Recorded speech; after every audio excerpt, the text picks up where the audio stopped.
"You will go to Montana," her father said, "and you will marry Henry Caldwell by the end of the month." Clara Whitmore stared at her father across the kitchen table, the letter about Evelyn's death still warm in her hands, and said, "Evelyn hasn't even been buried 2 weeks." "That's exactly why there's no time to waste," he answered. She wasn't being sent to grieve her sister. She was being sent to replace her. If you've ever been treated like you don't matter, like your feelings are just an inconvenience to someone else's plan, this story is for you. Subscribe to our channel. Follow Clara's journey all the way to the end, and drop a comment telling us what city you're watching from. I want to see how far this story travels. Montana Territory, October 1884. Clara Whitmore was 23 years old, and she had never once in her life been asked what she wanted. Not when her mother died. Not when her father moved them from Virginia to a cramped house in Ohio. Not when her older sister Evelyn was sent west to marry a rich rancher named Henry Caldwell, a man the family had never met, a match arranged through a letter and a handshake, and the promise of money flowing back east when the harvest was good. And not now. Not even now when Evelyn was dead. She sat across from her father at the kitchen table, the black-bordered envelope still in her hands, the words inside still burning through her chest, like something she hadn't finished swallowing. Evelyn Caldwell. Nay. Whitmore departed this life on the 14th of October, 1884, following a sudden illness. She leaves behind a husband and 2 young children. That was the first letter. The second letter had arrived the same afternoon, as if someone had been waiting, as if someone had already planned for this. That one was from Henry Caldwell himself. Dear Mr. Whitmore, given the unfortunate circumstances, I find myself in need of someone to manage the household and provide stability for my children. I understand Clara is of appropriate age and currently unmarried. I would welcome her arrival at the earliest convenience. Arrangements have been made. Arrangements have been made. Clara read those 4 words 3 times. Then she set the letter down on the table very carefully, the way you set something down when you're afraid of what you might do if you hold it a moment longer. "No," she said. Her father didn't even look up from his coffee. "Clara, no." Her voice was steadier than she expected. "Evelyn has been gone less than 2 weeks. Her children don't know me. Henry Caldwell doesn't know me. I have never set foot in Montana in my life, and you want me to go marry a man I have never met because it's convenient."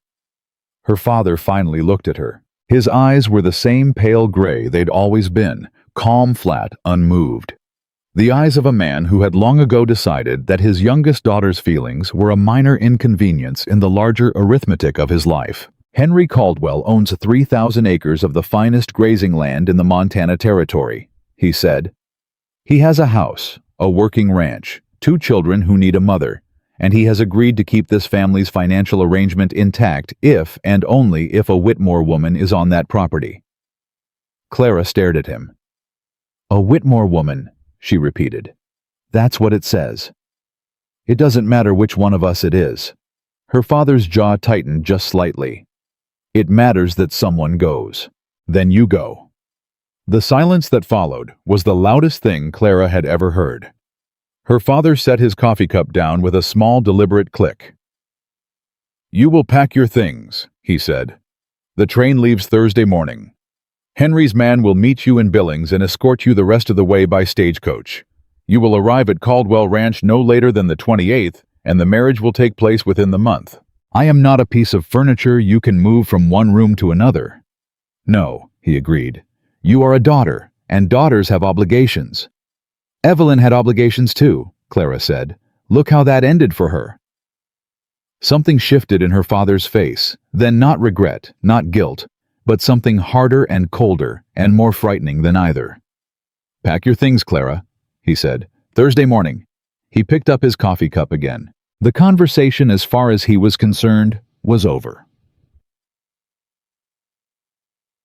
Clara packed Thursday morning, not because she agreed, not because she had surrendered.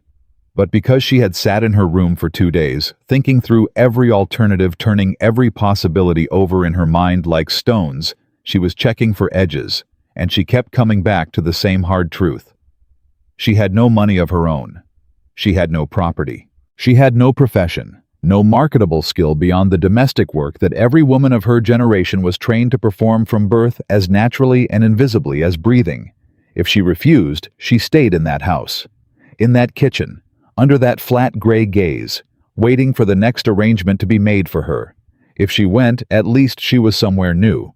At least there were children who might need her in a way that was real. At least she was moving. Clara was not a woman who sat still well.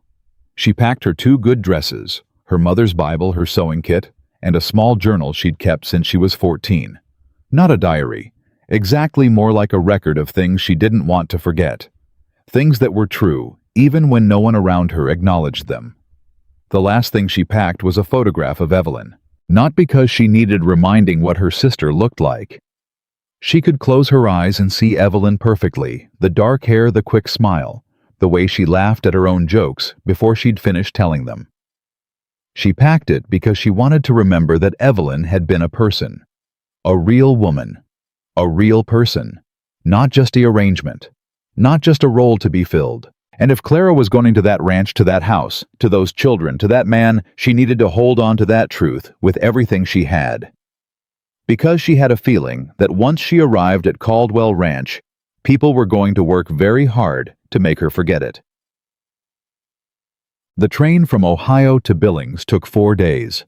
4 days of coal smoke and rocking rhythm, and the endless, slowly changing landscape outside the window, flatland giving way to rolling hills, giving way to something bigger and wilder than Clara had any framework for. She had grown up in Virginia, then Ohio. Her world had been small and green and enclosed, bounded by fences and property lines, and the understood limits of where a young woman was and wasn't expected to go. This was nothing like that. The land out the window of the train was enormous, brutal, beautiful in a way that felt almost aggressive, like it was daring you to find fault with it. Clara pressed her hand to the glass and thought Evelyn saw this. Evelyn rode through this on her way to a life she didn't choose either. Did she look out the window and feel what I'm feeling right now? She didn't know. Evelyn's letters had been cheerful, determinedly, relentlessly cheerful in the way of a woman who had decided that cheerfulness was the only form of courage available to her. She wrote about the children, about the ranch, about the Montana sky at dusk. She wrote about recipes and seasonal changes, and the neighbors who came by on holidays. She never wrote about Henry. Not once in 4 years of letters had Evelyn Whitmore Caldwell described her husband in any way more specific than Henry is well, or Henry has been busy with the cattle. Clara had noticed it at the time and told herself it meant nothing. Now, on a train heading toward the same man and the same house and the same silence, she wasn't so sure. Billings was loud and smelled of horses and sawdust and something that might have been ambition. The town was growing fast. She could feel it in the energy of the streets, the new construction on every block, the sense that everyone around her was either arriving or leaving or racing toward something just out of reach. Henry's man was waiting at the station. His name was Gerald, and he was exactly what Clara expected: a compact, efficient, humorless man in his 50s who loaded her trunk onto the stagecoach without speaking, handed her up without making eye contact, and communicated through the entire transaction that her arrival was a task to be completed rather than a person to be welcomed. "How long to the ranch?" Clara asked. "Half a day," Gerald said, "assuming weather holds." "And if it doesn't?" He looked at the sky. "Then longer." That was the entirety of their conversation for the first 2 hours. The stagecoach carried 3 other passengers. A traveling merchant headed to a trading post further north, an older woman visiting her son, and a young man who kept his hat pulled low and said nothing at all. Clara watched the landscape change outside the small window and tried to prepare herself. She was trying to imagine what she would say to Henry Caldwell. She was trying to figure out what posture to take, deferential enough to avoid immediate conflict, but firm enough to establish that she was a person, not a prop.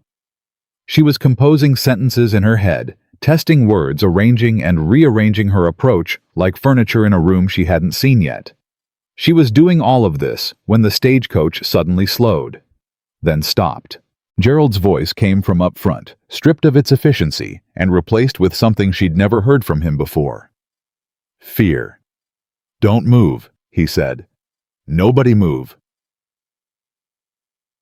Clara heard the horses before she saw the men. 3 of them, maybe 4.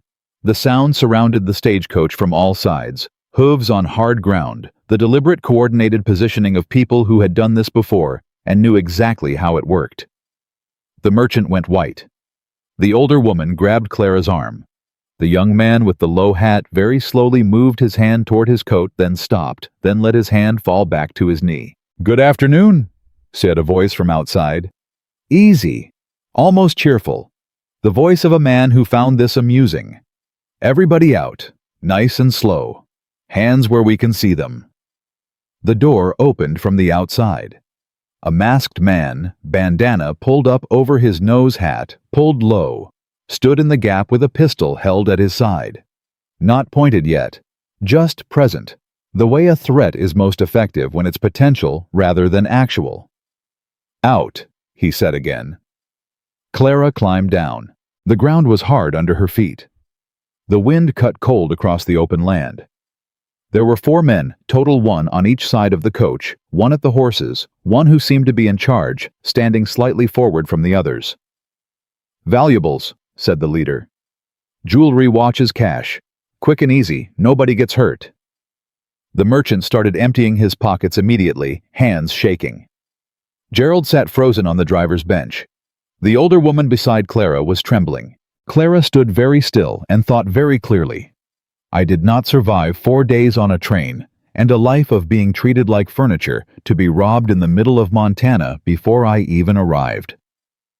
The man in charge reached her. His eyes moved over her with the practiced assessment of someone cataloging value. "Jewelry," he said. "I'm not wearing any." "Bag then." "I have 40 cents and a Bible." He stared at her. Clara stared back. "Feisty," he said and reached for her arm. She pulled back. He tightened his grip, pulling her toward him, and she felt the first real spike of fear cut through her. Not the managed rational fear she'd been holding since Ohio, but something sharper and more animal. The understanding that her body was not her own in this moment, that she was smaller and weaker and alone on an empty road with no one. Let her go. The voice came from behind the bandits. Everyone turned. A single rider sat on horseback at the edge of the road. He wasn't young. Mid-30s maybe, with the kind of face that had been weathered rather than aged, strong jaw, dark eyes that moved across the scene with the calm, systematic attention of someone doing arithmetic rather than feeling fear. He wore no badge. He carried a rifle laid across his saddle, not raised, not aimed. Just there. "You're outnumbered, friend," said the leader. "Probably," said the rider. "Let her go anyway." The leader laughed. His grip on Clara's arm tightened. What happened next was so fast that Clara only reconstructed it afterward in pieces, the way you reconstruct something you experienced with your eyes closed. The rider moved. Not in a dramatic, explosive way, in the specific, economical way of someone who had thought about this kind of situation more than once and knew exactly which action wasted the least energy. 2 of the 4 bandits were disarmed before the other 2 fully understood what was happening. The leader released Clara's arm, not from choice, but because suddenly he had a problem that required both hands. The 4th man wheeled his horse and left at speed. It was over in less than 2 minutes. The leader and 1 of his men were on the ground, weapons gone, staring up at a rifle barrel, with the particular expression of people recalculating their life choices at high speed. "I'd recommend riding," said the man on horseback, his voice exactly as calm as it had been before. "While you still can." They rode. Clara stood in the road for a moment, breathing. The merchant was sitting on a rock with his hand over his heart. Gerald had climbed down from the driver's bench and was checking the horses with trembling hands. The older woman was crying quietly, and the young man with the low hat had produced from somewhere a flask, which he offered to no one in particular. Clara looked at the rider. He had put the rifle away and was watching the retreating bandits with the same calm attention he'd brought to everything else, as if making sure they were actually leaving and not simply reorganizing. Then he looked at her. "You all right?" "Yes," Clara said. Then, because it was true, and she believed in precision, mostly. He swung down from the horse. He was taller than she'd realized, not in a dramatic, imposing way, but in the solid, grounded way of someone who occupied his own space without apology. "Jack Rivers," he said. "Clara Whitmore," she said. He nodded as if filing this away. "Where are you headed?" Clara hesitated for only a moment.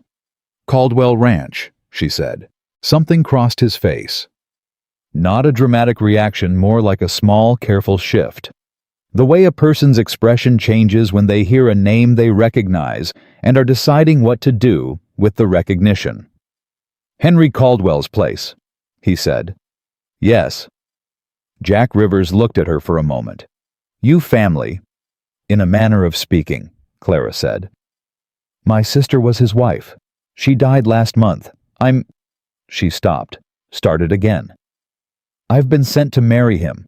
The quiet that followed was the particular kind of quiet that fills a space when something has been said that can't be unsaid. Jack Rivers didn't look shocked. He didn't look judgmental. He looked at her with an expression she couldn't quite name, something between concern and recognition, as if she had confirmed something he'd been turning over in his mind for a while. "You know him?" Clara asked. "I worked that ranch for 2 seasons, Jack said, "before I moved on." And he seemed to weigh his next words very carefully. "And I'm glad you told me where you're going," he said. Clara felt something cold move through her that had nothing to do with the Montana wind. "What does that mean?" Jack looked toward the horizon where the bandits had disappeared. Then he looked back at her. "It means," he said quietly, "that Caldwell Ranch is not what it looks like from the outside." "What does it look like from the inside?" A long pause, "Like a place where women learn to be quiet," he said. Gerald had the stagecoach moving within 20 minutes, the efficiency of his distress channeling itself into action. Jack Rivers rode alongside, not escorting, exactly, more like accompanying, as if he'd decided that the road in that direction was where he was going anyway. Clara sat inside the coach and thought about what he'd said. Like a place where women learn to be quiet. She thought about Evelyn's letters. The cheerful, careful, relentlessly surface-level letters that described weather and recipes and never once mentioned the man she'd married. She thought about her father's face when she'd said, "Look how that ended for her." That shift she'd seen. That hardness. Had he known something? Had he sent her anyway? The thought arrived in her mind cleanly, without drama, the way the worst thoughts always do. Not with a crash, but with a quiet knock, standing at the door until you open it. Her father had not been sending her to help Henry Caldwell's children. Her father had been settling a debt. The money that had flowed back east when the harvests were good, the arrangement that had kept the Whitmore household afloat for 4 years, that arrangement required a Whitmore woman on the property, not Clara. A Whitmore woman. Any Whitmore woman would do.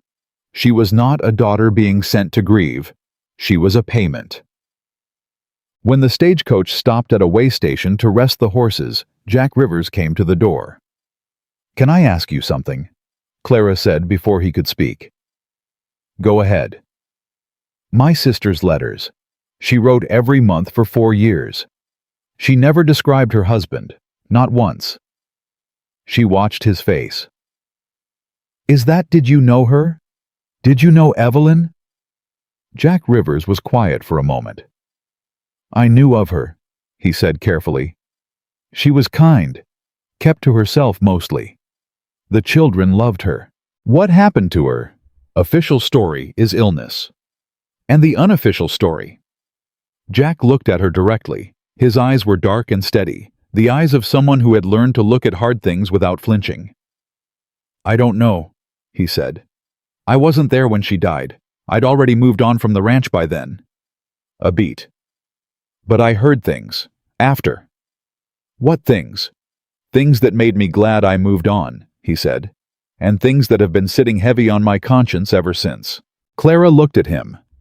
Are you telling me my sister's death wasn't an illness? She said. Jack Rivers didn't look away. I'm telling you, he said quietly, that you should not go to that ranch without being very careful. And I'm telling you that if anything seems wrong, anything at all, I want you to find a way to let me know. Why? The question was genuine. You don't know me. You have no obligation. I knew your sister existed, Jack said. I knew the situation she was in. I told myself it wasn't my business. His jaw tightened. I'm not going to do that again. The stagecoach lurched back into motion. Clara looked at him through the window as the distance between them grew. She memorized his face. She didn't know why. She just knew that she might need to remember it. Caldwell Ranch appeared through the late afternoon light like a promise that was slightly too polished to trust. The main house was large, not grand in the way of Eastern mansions, but solid and deliberate, the kind of structure that announced, I have resources and I have staying power. The fencing was immaculate. The cattle visible in the distance looked healthy and numerous. Everything about the property communicated exactly one thing. This is a man who controls his environment. Henry Caldwell was waiting on the porch.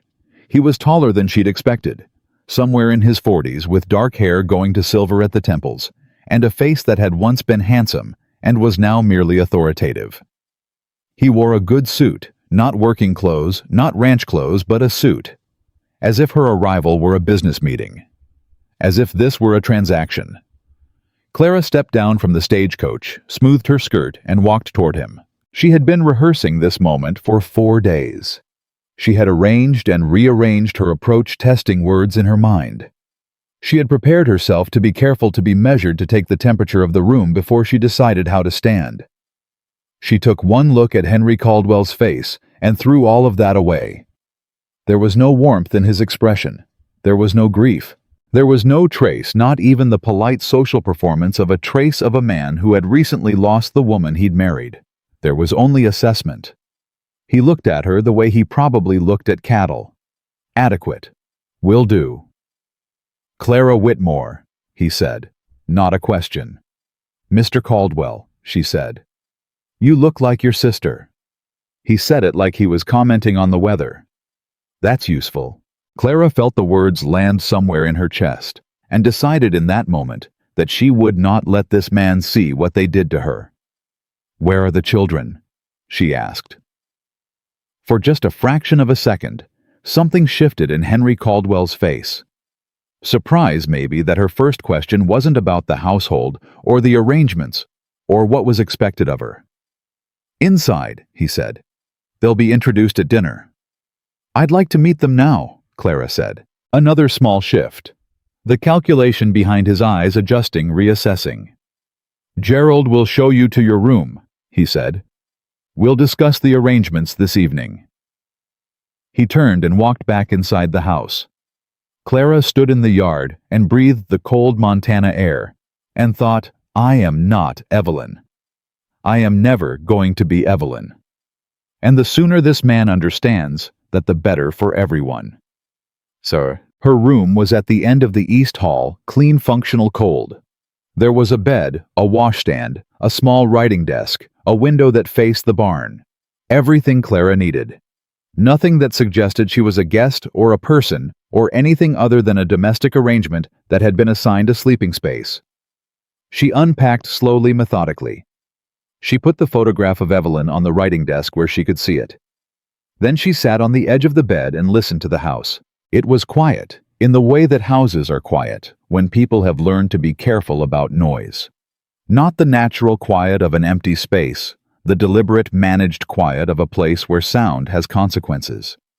She heard from somewhere down the hall the small, unmistakable sound of children trying very hard not to be heard. Clara stood up. She walked down the hall and stopped outside the door where the sound was coming from. She knocked softly. Silence. My name is Clara, she said through the door.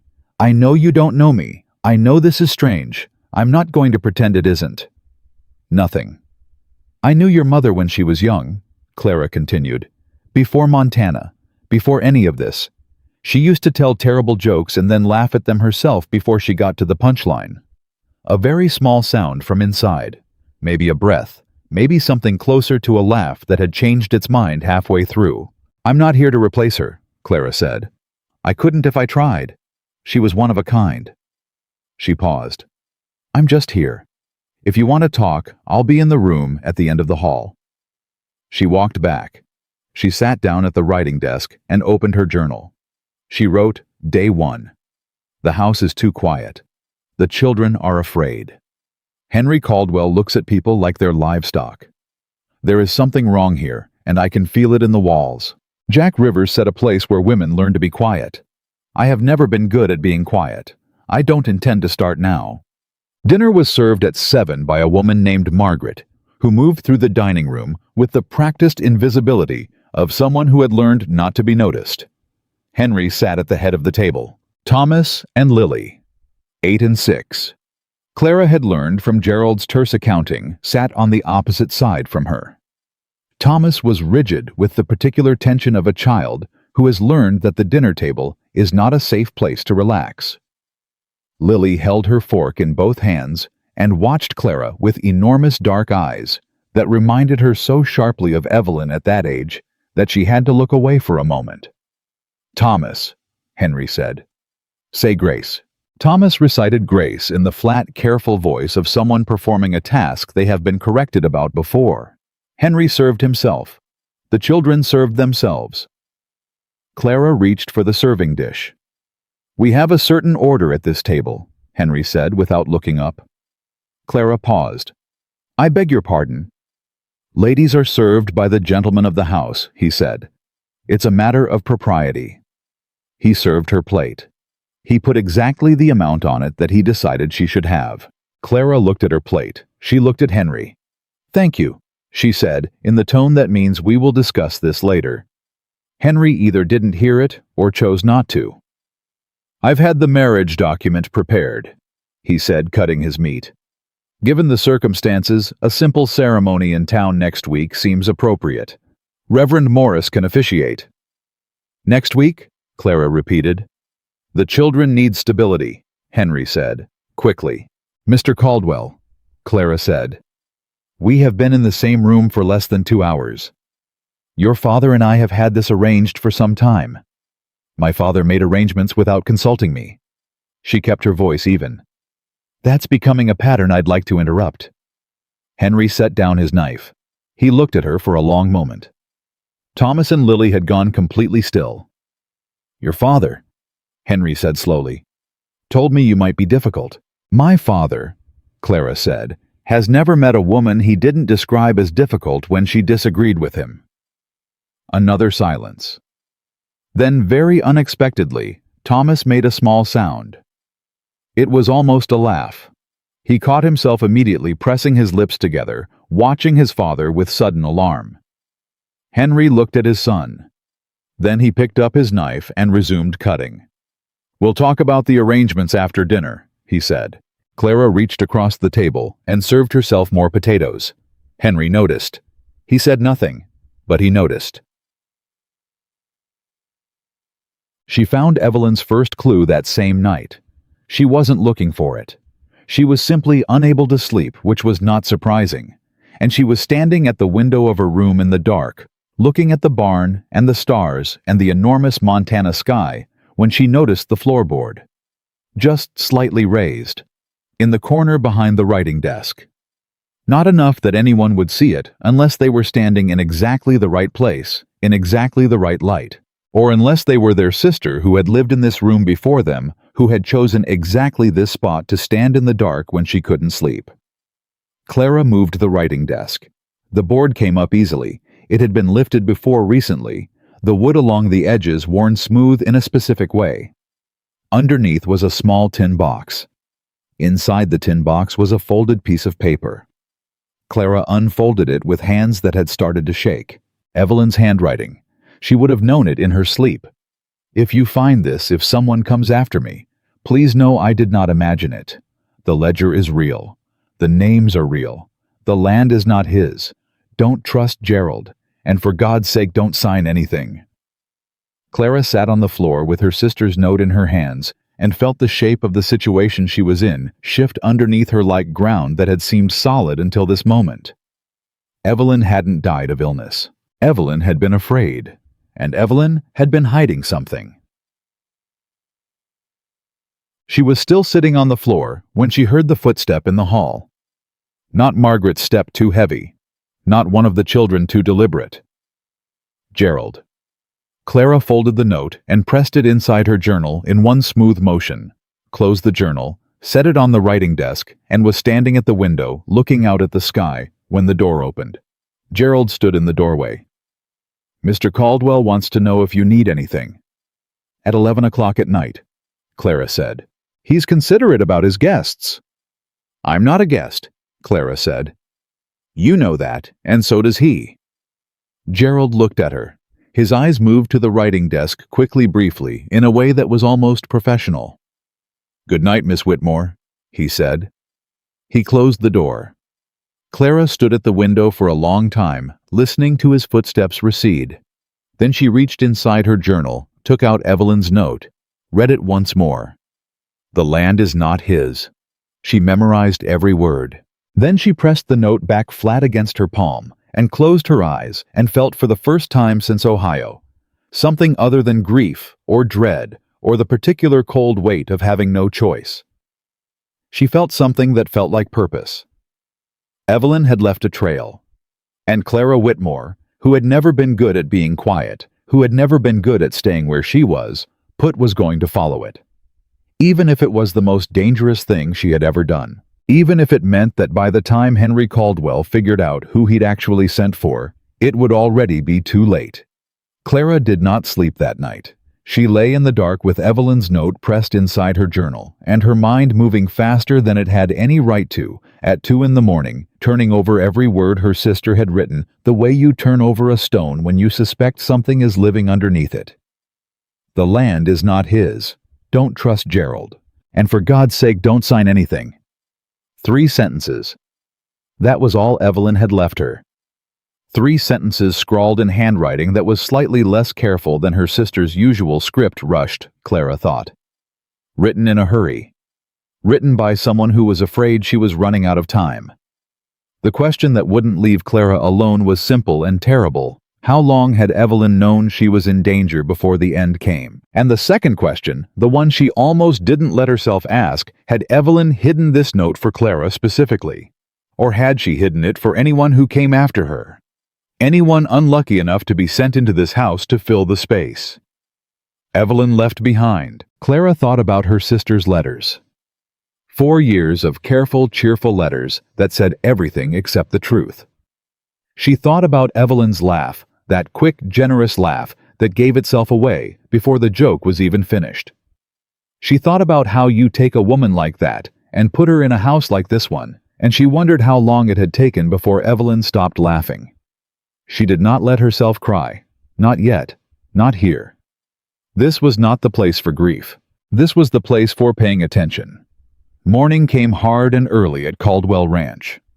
Clara was dressed and standing in the kitchen before Margaret arrived at 5:30, which produced in the older woman a brief but visible flicker of alarm, the expression of someone whose carefully ordered world has just developed an unexpected variable. "Miss Whitmore," Margaret said, setting down her basket. "You don't need to be up yet." "I'm always up early," Clara said. "Can I help?" Margaret looked at her the way people look at an offer they want to accept and know they shouldn't. "Mr. Caldwell prefers the household to run in a certain way." "I'm sure he does," Clara said. "What can I do?" Another hesitation. Then Margaret handed her a bowl and pointed at the flower bin without another word. They worked in silence for a while. Comfortable enough silence, the kind that forms naturally between two women with work in front of them, and no particular need to perform conversation. Clara was patient. She'd learned a long time ago that the best way to get information from someone who was afraid was to not ask for it directly. You made yourself useful. You made yourself safe. You waited until the other person decided on their own that you could be trusted. It took Margaret until the biscuits were in the oven. You're nothing like what he said you'd be, the older woman said almost to herself. Clara kept her voice casual. What did he say I'd be? Timid, Margaret said. Grateful. I'm neither. No. A pause. Your sister wasn't either, at first. The words landed like something dropped from a height. Clara kept her hands moving, kept her expression neutral, kept her breathing even. What do you mean at first? She said. Margaret went quiet again. Too quiet. The silence of someone who had already said more than they intended. Margaret, Clara said quietly, I found the note she left. The older woman's hands stilled completely. You know what I'm talking about, Clara said. It wasn't a question. Margaret turned away from her, moving to check the oven, checking something that didn't need checking. I can't, she said. Her voice was barely above a whisper. Miss Whitmore, I cannot. I have nowhere else to go. I have been in this house for 11 years, and if I'm not asking you to do anything, Clara said. I'm not asking you to stand up in front of anyone or say anything in public. I just need to understand what happened to my sister. Margaret stood at the oven with her back to Clara for a long moment. Then she said very quietly without turning around, Ask the children about the east pasture. Don't ask Mr. Caldwell. Don't ask Gerald. Ask the children. The back door opened. Gerald walked in. His eyes moved between Clara and Margaret, with the practiced efficiency of a man whose job included noticing things. Good morning, he said. Good morning, Gerald, Clara said warmly, as if they were old friends, and she hadn't been up half the night memorizing her dead sister's warning about him. I was just learning the kitchen. Gerald looked at Margaret. Margaret looked at the oven. Mr. Caldwell would like to see you in the study after breakfast. Gerald told Clara. Wonderful, Clara said. I look forward to it. Thomas and Lily appeared for breakfast like small, careful ghosts, sitting in their assigned places, serving themselves in the correct order, speaking only when spoken to, and otherwise performing the particular invisibility that children learn when the adults around them have made clear that presence without perfection is an inconvenience. It broke Clara's heart in a very specific and actionable way. She sat across from them and studied them while pretending to focus on her food. Thomas was 8 and trying very hard to be older, the set of his shoulders, the deliberate stillness of his face, the way he watched his father from the corner of his eye without ever appearing to watch him. Lily was 6 and less accomplished at hiding herself. Her eyes moved to Clara repeatedly with the particular intensity of a child deciding whether someone was safe. Henry ate without looking at anyone. Thomas, Clara said, what do you do on a regular morning before school? Thomas glanced at his father. Henry didn't look up. Answer the question. Chores, Thomas said carefully, and then lessons with Miss Porter on Tuesdays and Thursdays. Do you like lessons? Another glance at his father. Yes, ma'am. What's your favorite subject? A pause longer than a simple question warranted, as if Thomas were trying to determine whether the correct answer was the true answer or the safe answer. Numbers, he said finally. Mine too, Clara said. Lily looked up at her sharply, as if this were unexpected, as if women weren't supposed to like numbers. Lily, Clara said, what about you? Lily opened her mouth. Then she looked at her father. Then she closed it. Henry set down his fork. Lily doesn't like to be put on the spot. I was just asking what she enjoys, Clara said pleasantly. She's shy. She seemed about to answer. The temperature at the table dropped by several degrees. Henry looked at Clara with the expression of a man encountering for the first time someone who is going to require management. After breakfast, he said again, we'll talk in the study. I'm looking forward to it, Clara said for the second time that morning in exactly the same tone. The study smelled of leather and tobacco and power arranged to impress. Henry sat behind a desk that was specifically designed to make the person on the other side of it feel smaller, and Clara sat in the chair across from him and refused to feel smaller, and for a moment they simply looked at each other. "You're not what I expected," Henry said, "so I've been told." "Your father described you as—" "My father," Clara said, "has spent 23 years trying to describe me into something manageable. He's never quite succeeded." She folded her hands in her lap.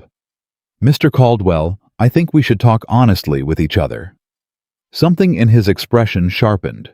"I agree. You need someone to manage your household and care for your children," she said. "I can do both of those things. I'm capable, I'm organized, and I am genuinely fond of children, which is more than most women in my position could honestly say." "And," Henry said, because he could hear the incoming. "And I am not Evelyn," Clara said. "I know that's what you were expecting, another version of my sister, someone already shaped to fit this house. That's not what you're getting. I'm Clara. I have my own opinions, my own ways of doing things, and my own limits on what I'll accept." She paused. If that's a problem, it would be better to know now. Henry looked at her for a long time. The clock on the mantel ticked. "You're asking me to renegotiate an arrangement your father already agreed to," he said. "I'm asking you to negotiate with me directly," Clara said, "since I'm the one who will actually be here." Another long silence. "The marriage will take place within the month," Henry said. "That's not negotiable. The children need legal stability." "The children need someone who chooses to be here," Clara said. "I will stay. I will care for them. But I won't be rushed to the altar in 2 weeks because it's convenient on a ledger somewhere. Give me time to know this place and these children and you. Then we talk about marriage." Henry Caldwell studied her with the calculating attention of a man deciding whether a complication is manageable or dangerous. "6 weeks," he said. "6 weeks." Clara agreed. It was not a victory. It was time, and right now time was the only currency that mattered. She stood to leave. "Clara," Henry said. She stopped. "The household runs according to my preferences," he said. "The staff understand this. The children understand this. I expect you to understand it as well." "I understand that you expect it," Clara said. She left before he could decide what that meant. Don't. She found the children in the barn. Not because she'd been looking for them there specifically, but because she'd gone looking for them, and the barn was where Lily's footprints in the soft yard dirt seemed to lead. Clara followed the prints with the patient logic of someone who had spent a childhood tracking her own sister through backyards and fields, and the spaces between what adults decided children should do and what children actually did. They were in the back stall, sitting in the straw. Thomas reading aloud from a book to Lily, in a low, careful voice that he immediately stopped using the moment he heard someone approach. He was on his feet before Clara even came into view, stepping in front of his sister, chin up, braced. Clara stopped. She held up her hands, not in a dramatic way, just in the way that means I'm not a threat. "I'm not here from your father," she said. "I just wanted to find you." Thomas didn't relax. "Why?" "Because I didn't like the way breakfast went," she said. "And I wanted to talk to you both somewhere you actually feel like yourselves." A long pause. "How do you know we're not ourselves at breakfast?" Thomas said. "Because you looked at your father before you answered every question I asked you," Clara said. "Even the ones about what subject you liked in school." Thomas's jaw tightened. He was 8 years old, and he had the jaw of a much older person set against something he'd decided not to feel. "Father says we should think before we speak," he said. "That's true," Clara said. "But thinking and checking for permission are two different things." She moved to sit on a hay bale, making herself shorter, making herself less like authority. "What were you reading?" Thomas hesitated. Then slowly he held up the book. "Robinson Crusoe." "Good choice," Clara said. Lily from behind her brother said, "I like reading." Her voice was small and definite, and sounded exactly like Evelyn's voice had sounded at 6 years old. And Clara felt the grief move through her cleanly quickly, like a wave that didn't stop to ask permission. I know you do, Clara said. Your mother told me. Both children went still. She wrote me letters, Clara said. She told me about both of you. She said Thomas was going to build something important someday. She didn't know what yet, but she was certain of it. And she said Lily made up songs and sang them to the horses. Lily's eyes had gone enormous. She told you that? She was very proud of both of you, Clara said. She talked about you all the time. Thomas was staring at her. His careful, controlled face had developed a crack, just a small one, just enough to see through. Do you miss her? He asked. Every day, Clara said. They sat there, the three of them, in the dim quiet of the barn, and something shifted in the air between them, something tentative and fragile and real. Then Thomas said very quietly, "She used to come here, when she was upset." Clara looked at him. To the barn. To the east pasture mostly. But she'd start from the barn. He picked at a piece of straw. She'd walk out there, and she'd be gone for a long time. Gerald didn't like it. Clara felt something tighten in her chest. Ask the children about the east pasture. Why didn't Gerald like it? She asked, keeping her voice perfectly even. Thomas shrugged, with the deliberate casualness of a child who has learned that information can be dangerous. He said it wasn't safe for her to go alone, but she went anyway. She always went anyway, Thomas said, and there was something in his voice that sounded like admiration. Father would get angry. She'd go anyway. Lily leaned forward. She kept a tin box out there, she whispered, under the big rock by the creek. Thomas shot his sister a sharp look. Lily's hand went to her mouth. It's all right, Clara said quickly. I won't tell anyone. Thomas looked at her with the ancient, wary eyes of a child who has been disappointed by adults he trusted too many times to trust easily. Why should we believe you? He said. And Clara thought about all the reasonable, reassuring things she could say in response to that, all the promises and assurances, and gentle adult diplomacy, and then she set all of it aside and said simply, because I found the note she left in her room, and I didn't tell your father. The silence that followed was the loudest silence of the morning. Thomas stared at her. Then he said, She told us she'd hidden one, in case. In case of what? Clara said. Thomas looked at his sister. Lily looked at her brother. Something passed between them, the wordless, compressed communication of two people who have spent years in the same danger and learned to think together about it. In case someone needed to know the truth, Thomas said. Clara went to the east pasture that afternoon. She told Margaret she was taking a walk to get her bearings, and Margaret nodded with the particular expression of a woman who was carefully not knowing things, and Clara went out through the back of the barn with the late autumn sun low and cold over the land, and her heart beating with the specific elevated rhythm of someone doing something they have decided to do regardless of the cost. The creek was easy to find. You could hear it before you saw it, a thin, cold sound cutting through the quiet. The big rock was the only rock large enough to call itself that, sitting at the edge of the water like it had always been there and had always known it would be found eventually. Clara moved it. Under it, inside an old tin that smelled of rust and river water, was a notebook, small, leather-covered. The kind of thing you'd buy in a general store for a few cents, unremarkable and unnoticeable, and perfect for exactly that reason. Evelyn's handwriting covered every page. Not letters. Not the careful, cheerful, surface-level letters that had gone east every month for 4 years. This was the truth. Dates, names, numbers, transactions. Land parcels acquired through means that Evelyn described in careful, methodical language, the language of a woman who had understood that if she was going to leave evidence, it needed to be evidence, not just accusation. Henry Caldwell had been acquiring land from neighboring ranchers under circumstances that were not what they appeared to be. Loans that came with terms buried deep in the paperwork. Debts that were called in at precisely the wrong moment.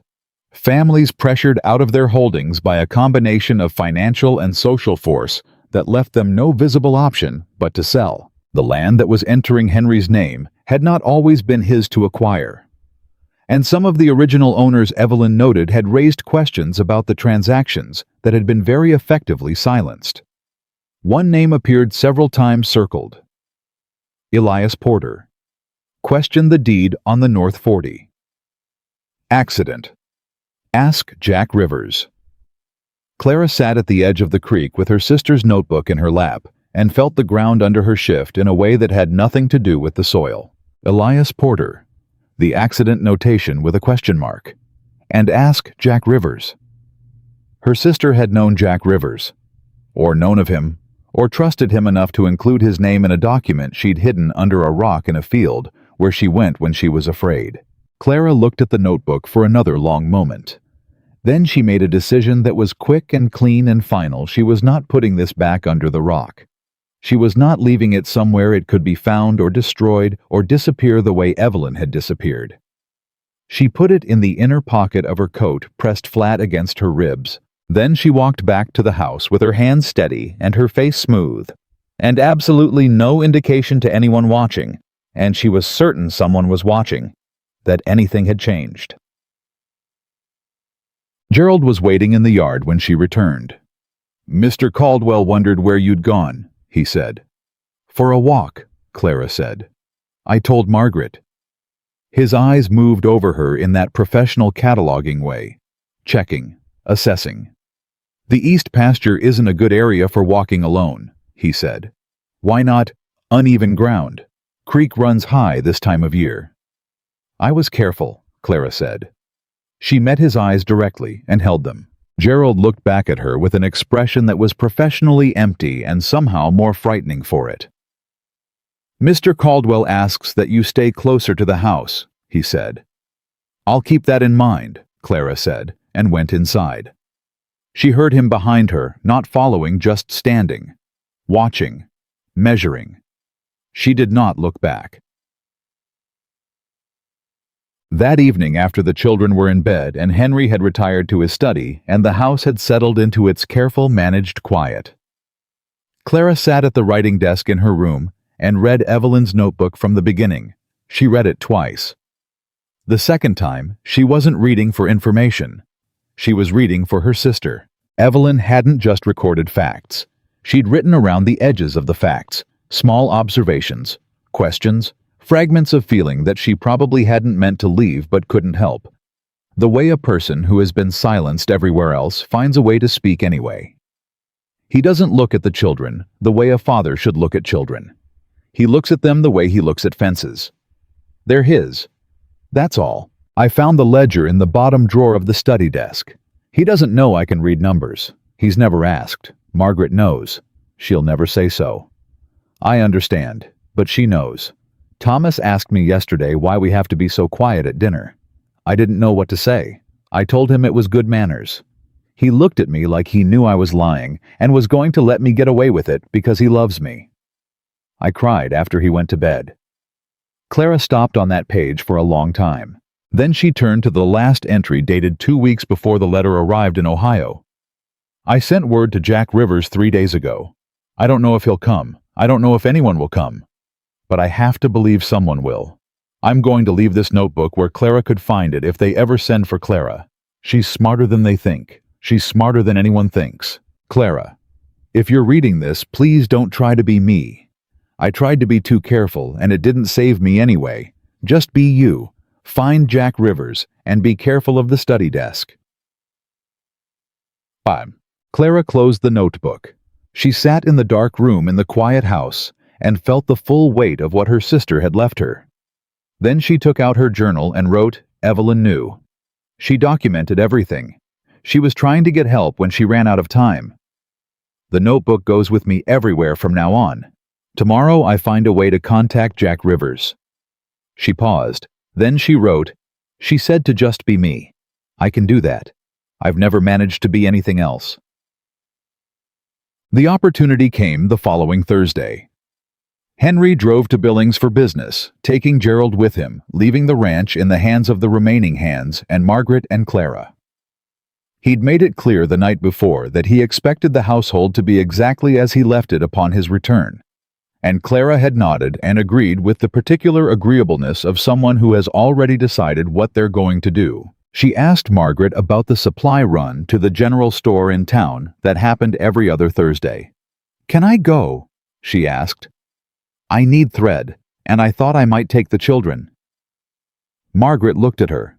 Something careful moved through the older woman's eyes. "Gerald usually does the supply run," she said. "Gerald is in Billings," Clara said. Another of Margaret's silences. Then, "Jake takes the wagon. He leaves at 8. Jake turned out to be a ranch hand of about 60, with a sun-beaten face and a general willingness to say very little, which suited Clara perfectly. She and the children rode into town with him, Lily sitting between Clara and Thomas, with the elaborate happiness of a child allowed to do something unusual. The town was small and active and smelled of horses and fresh timber, and the various energies of people going about their lives in a place they'd chosen. Clara bought her thread. She let the children look at the candy jars for 5 minutes. She asked Jake with the offhand casualness she'd been practicing since the night she read the notebook, "Do you know a man named Jack Rivers?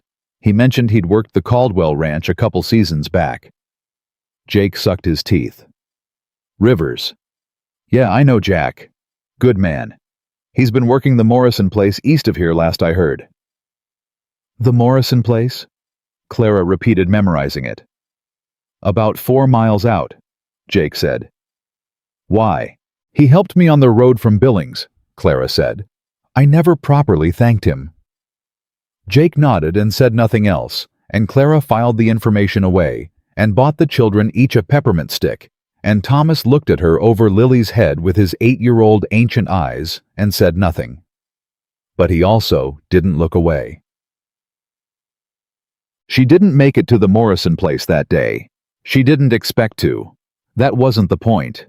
The point was knowing where it was, and knowing that Jack Rivers was still in the area, and letting that knowledge sit inside her like a compass point, steady and orienting, while she figured out how to use it. What she didn't expect was that the problem would come to find her first. Henry returned from Billings 2 days later. He returned different. Not dramatically, not in a way she could point to and name. But the temperature in the house shifted the moment he came through the door, and Clara, who had spent 2 weeks learning the rhythms of this household, with the focused attention of someone mapping terrain, felt the shift immediately. Gerald was different too. Quieter. Watchful in a more specific way, the way a guard becomes watchful when the thing he's guarding has developed a new threat. At dinner that night, Henry said, "I heard you went to town with the children." "Yes," Clara said. "They needed some fresh air, and I needed thread." "You should have asked before taking them off the property." "You were in Billings," Clara said. "I didn't have a way to ask you." "You could have waited." "For 4 days." Henry looked at her across the table. Thomas had gone very still. "This is my ranch," Henry said. "These are my children. The decisions about their movements are mine to make." "They're also people," Clara said. "They needed to go outside." "Clara." His voice had dropped to the register that was meant to end conversations. "We agreed to 6 weeks. During those 6 weeks, you will learn how this household operates. You will not make decisions about the children without my knowledge. You will not go to town without Gerald." "I understand that you want those things," Clara said. "They're not wants," Henry said. "They're expectations." The clock ticked. Thomas was looking at his plate. Lily's peppermint stick was still in her pocket. Clara had watched her slip it there at breakfast, hiding it with the practiced caution of a child who has learned that good things can be taken away. "All right," Clara said in the tone that means this conversation is over, but the disagreement is not. Henry went back to his dinner. But later that night, when she was returning to her room from the kitchen, where she'd gotten a glass of water, she passed the study and heard voices. 2 voices, Henry and Gerald. She stopped. "She went to town," Gerald's voice said. "I know." Henry's. "She asked about Jack Rivers." A pause that lasted long enough for Clara's heartbeat to complete several full cycles. "Who told you that?" "Jake mentioned it." Another pause. "How much does she know?" Henry's voice flat and specific. Unknown. She may have found something in Evelyn's room. I had that room checked. She may have found something before we checked it. Clara pressed herself against the wall and breathed through her nose, and told herself very firmly that she was not going to make any sound at all. Watch her, Henry said. Closely, Gerald agreed. She moved down the hall silently quickly, her heart loud in her chest, and Evelyn's notebook pressed against her ribs under her nightgown. She got to her room. She closed the door. She stood in the dark and understood with complete and total clarity that she was not investigating a situation anymore. She was in the middle of one, and Jack Rivers didn't know she was coming, but she was going to find a way to reach him. She was going to find a way, and she was going to do it before Henry Caldwell decided she'd become the same kind of problem that Evelyn had become. Because she had seen what Henry Caldwell did with problems. And she had not come this far, had not survived Ohio and her father, and a bandit on an open road, and a house full of managed silence, and her sister's ghost in every corner of every room to disappear quietly in the Montana Territory. Not now, not for him, not ever. She had 3 days before Henry's patience ran out. She didn't know that as a fact. She felt it the way you feel a change in weather before the clouds arrive in the quality of the air. In the way Gerald had started appearing in doorways she hadn't seen him standing in before, in the way Henry watched her across the dinner table with an attention that had shifted from assessment to something more specific and more cold. She needed to reach Jack Rivers. The problem was that Gerald now accompanied every supply run. Henry had made it clear she wasn't to leave the property without his knowledge, and the ranch hands, who might have carried a message for her, had all developed a sudden and uniform inability to make eye contact with her in Gerald's presence. She thought about this carefully and methodically the way Evelyn had described in the notebook. Henry underestimates what women can figure out when they're given enough reason. Clara had enough reason. She started with Thomas. Not directly. She wasn't going to put an 8-year-old boy in the middle of something that had already cost his mother her life. But she'd been reading to him and Lily every evening after dinner for the past week, and she'd noticed that Thomas had started lingering after Lily fell asleep, sitting at the end of the bed with his knees pulled up and his ancient eyes watching her in the lamplight. "Thomas," she said one evening, keeping her eyes on the page, her voice completely conversational. "Do any of the ranch hands ever go into town on their own time? Not on supply runs, just on their own." Thomas was quiet for a moment. "Cole does, on Saturday evenings. Father lets him." "Cole?" Clara said. "He's young," Thomas said. "He's only been here 2 years. A pause. "He was nice to my mother." Clara looked up from the book. Thomas was picking at the quilt with the carefully maintained expression of someone not feeling what they were feeling. "He sounds like someone worth knowing," Clara said. Thomas looked at her. "His bunk is the last one on the left in the hands' quarters," he said. "He feeds the horses at 6. Clara nodded and went back to reading. Neither of them said anything else about it. She was at the corral at 6 the next morning, ostensibly because she'd told Margaret she wanted to learn more about the ranch's operations, which was the kind of statement that sounded industrious and sensible, and gave absolutely no one a reason to object. Cole was 22 or 23 with an open face, and the particular combination of youth and hard work that produces someone who hasn't yet learned to be cynical.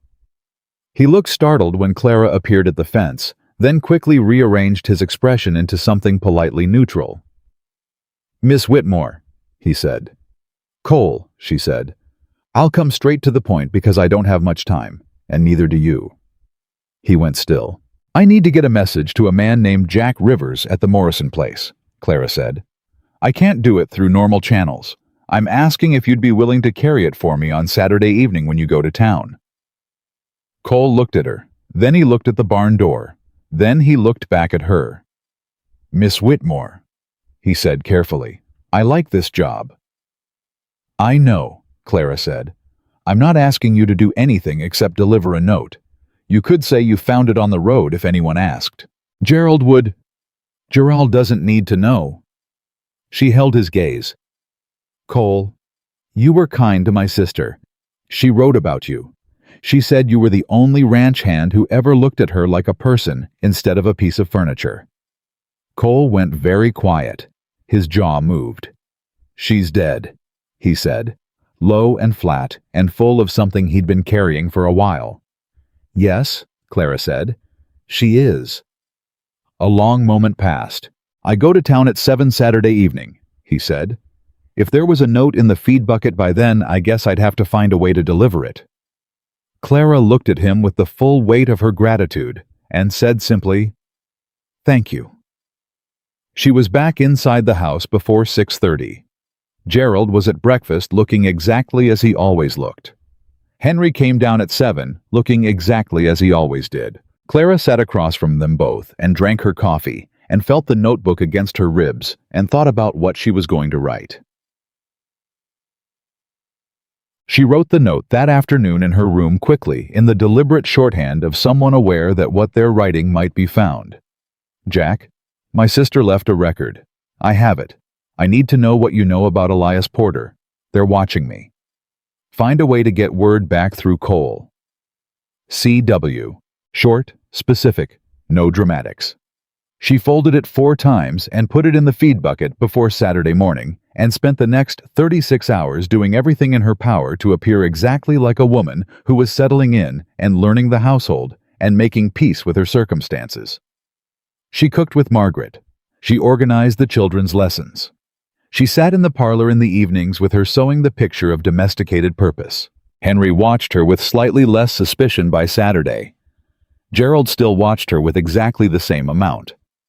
She didn't let herself think about what happened if Cole didn't deliver the note. She didn't let herself think about what happened if Jack Rivers wasn't at the Morrison place anymore, or wasn't willing to get involved, or looked at her note and decided it wasn't his business. She'd spent too much of her life thinking about what happened if things went wrong. For now, she was going to act like they went right. She got his answer on Tuesday. It came back through Cole with the efficiency of a man who didn't waste words Thursday morning. Creek crossing on the East Road, 7 a.m. Bring the notebook. J.R. Clara read it, memorized it, and fed it to the kitchen fire while Margaret's back was turned. Getting to the creek crossing Thursday morning required solving a problem that was both practical and delicate. She needed a reason to be outside away from the house in a specific direction without Gerald at 7 in the morning on a Thursday when Henry was on the property. She solved it the way Evelyn had solved things, apparently by going to the east pasture. She told Margaret at breakfast that she'd taken to walking in the mornings for her health and found the air near the creek particularly restorative. She said this on Monday. She said it again on Tuesday. On Wednesday, she did it again and was back before Gerald noticed she'd been anywhere specific. By Thursday morning, it was routine. She was at the creek crossing at 3 minutes past 7. Jack Rivers was already there. She hadn't fully registered in the chaos of the stagecoach robbery how completely steady he was. Standing at the edge of the creek in the early cold, he looked exactly like what he was, a man who had been in difficult situations before and had learned that panic was a luxury that cost more than it was worth. "You got out of there fast," he said by way of greeting. "I didn't have a lot of options for getting out slowly," Clara said. She pulled out the notebook. She handed it to him. She watched his face as he opened it and read. Watched the careful, controlled progression of expressions cross it. Recognition, confirmation, and underneath both of those, something that looked like guilt. She documented everything, he said. She was thorough, Clara agreed. She always was. Jack turned to a page, stopped. Elias Porter. She circled your name next to his, Clara said. She wrote, "Ask Jack Rivers." He closed the notebook. He looked at the creek for a moment. When he looked back at her, his expression had settled into the particular resolution of someone who has decided to stop carrying something alone.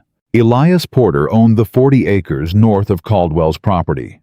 Jack said, "Good land, water access. Henry wanted it for 3 years. Porter wouldn't sell. Then about 18 months ago, Porter comes to Henry asking for a short-term loan to get through a bad season. Henry gave it to him. Terms seemed fair. But they weren't, Clara said. The repayment clause was buried on the third page of a 4-page document, Jack said. Acceleration clause. If Porter missed a single payment, the entire balance came due within 30 days. Henry waited until February, worst month of the year, for a rancher to have cash on hand and called it. Porter couldn't pay. Nobody could pay in February.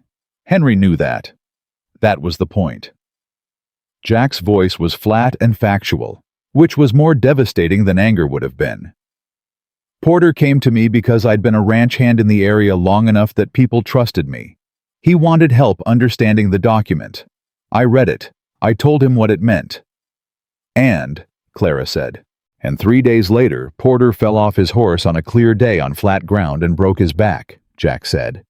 He lived, but he couldn't work, and without work, he couldn't make any payment at all. He signed the land over in March. Clara stood very still. You think it wasn't an accident? She said. I think healthy men don't fall off horses they've ridden for 10 years on ground they've crossed 1,000 times, Jack said. But I can't prove it. And when I started asking questions, Henry had a conversation with the Morrison family, and the next week Mr. Morrison told me my services weren't needed anymore. He got you fired, Clara said. He got me moved, Jack said. There's a difference. I can still ask questions. I just can't ask them from inside that property. He looked at her steadily. Which is why I needed someone on the inside. You needed someone on the inside, Clara repeated. Were you planning to find someone, or? I was trying to figure out how, he said. And then I heard Henry Caldwell had sent for a woman from Ohio. A pause. And then I saw you on the stagecoach road. The morning air was cold and clear, and Clara's mind was moving very fast. You didn't warn me off, she said. On the road, you told me to be careful, but you didn't tell me not to go. No, he said. Why not? Jack Rivers looked at her with the direct, uncomplicated honesty of someone who had decided that particular dance wasn't worth the energy.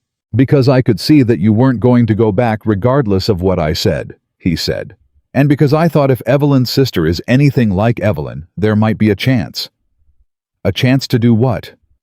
To get enough evidence to bring this to the county judge, he said. The land fraud alone is enough to ruin Henry Caldwell if it reaches the right people. But the right people are afraid of him, or owe him, or both. We need something they can't ignore. Clara looked at him. The study desk, she said. Evelyn's last note said to look at the study desk. Jack straightened slightly. She mentioned what specifically? Just the desk, Clara said. Bottom drawer. She found the ledger there. She couldn't take it without him noticing. Can you get to it? Not without a reason to be in the study alone, Clara said. Henry doesn't leave me in there unattended. What would give you a reason? Clara thought about it for exactly 5 seconds. The marriage document, she said. He wants me to sign it within the month. If I told him I wanted to read it carefully on my own, before I agreed, asked for time alone with it in the study, he'd allow that. He'd think it was compliance. And while you were reading it, I'd be reading something else instead, Clara said. Jack looked at her with an expression that wasn't quite a smile, but was adjacent to one. Your sister said you were the smart one, he said. Something moved through Clara's chest, grief and warmth, at the same time the specific bittersweet sensation of being known by someone who is no longer there to know you. She was wrong, Clara said. We were equally smart. She just did it quietly, and I do it loudly. She took the notebook back from him. I need to get back before Gerald does his morning check. Clara.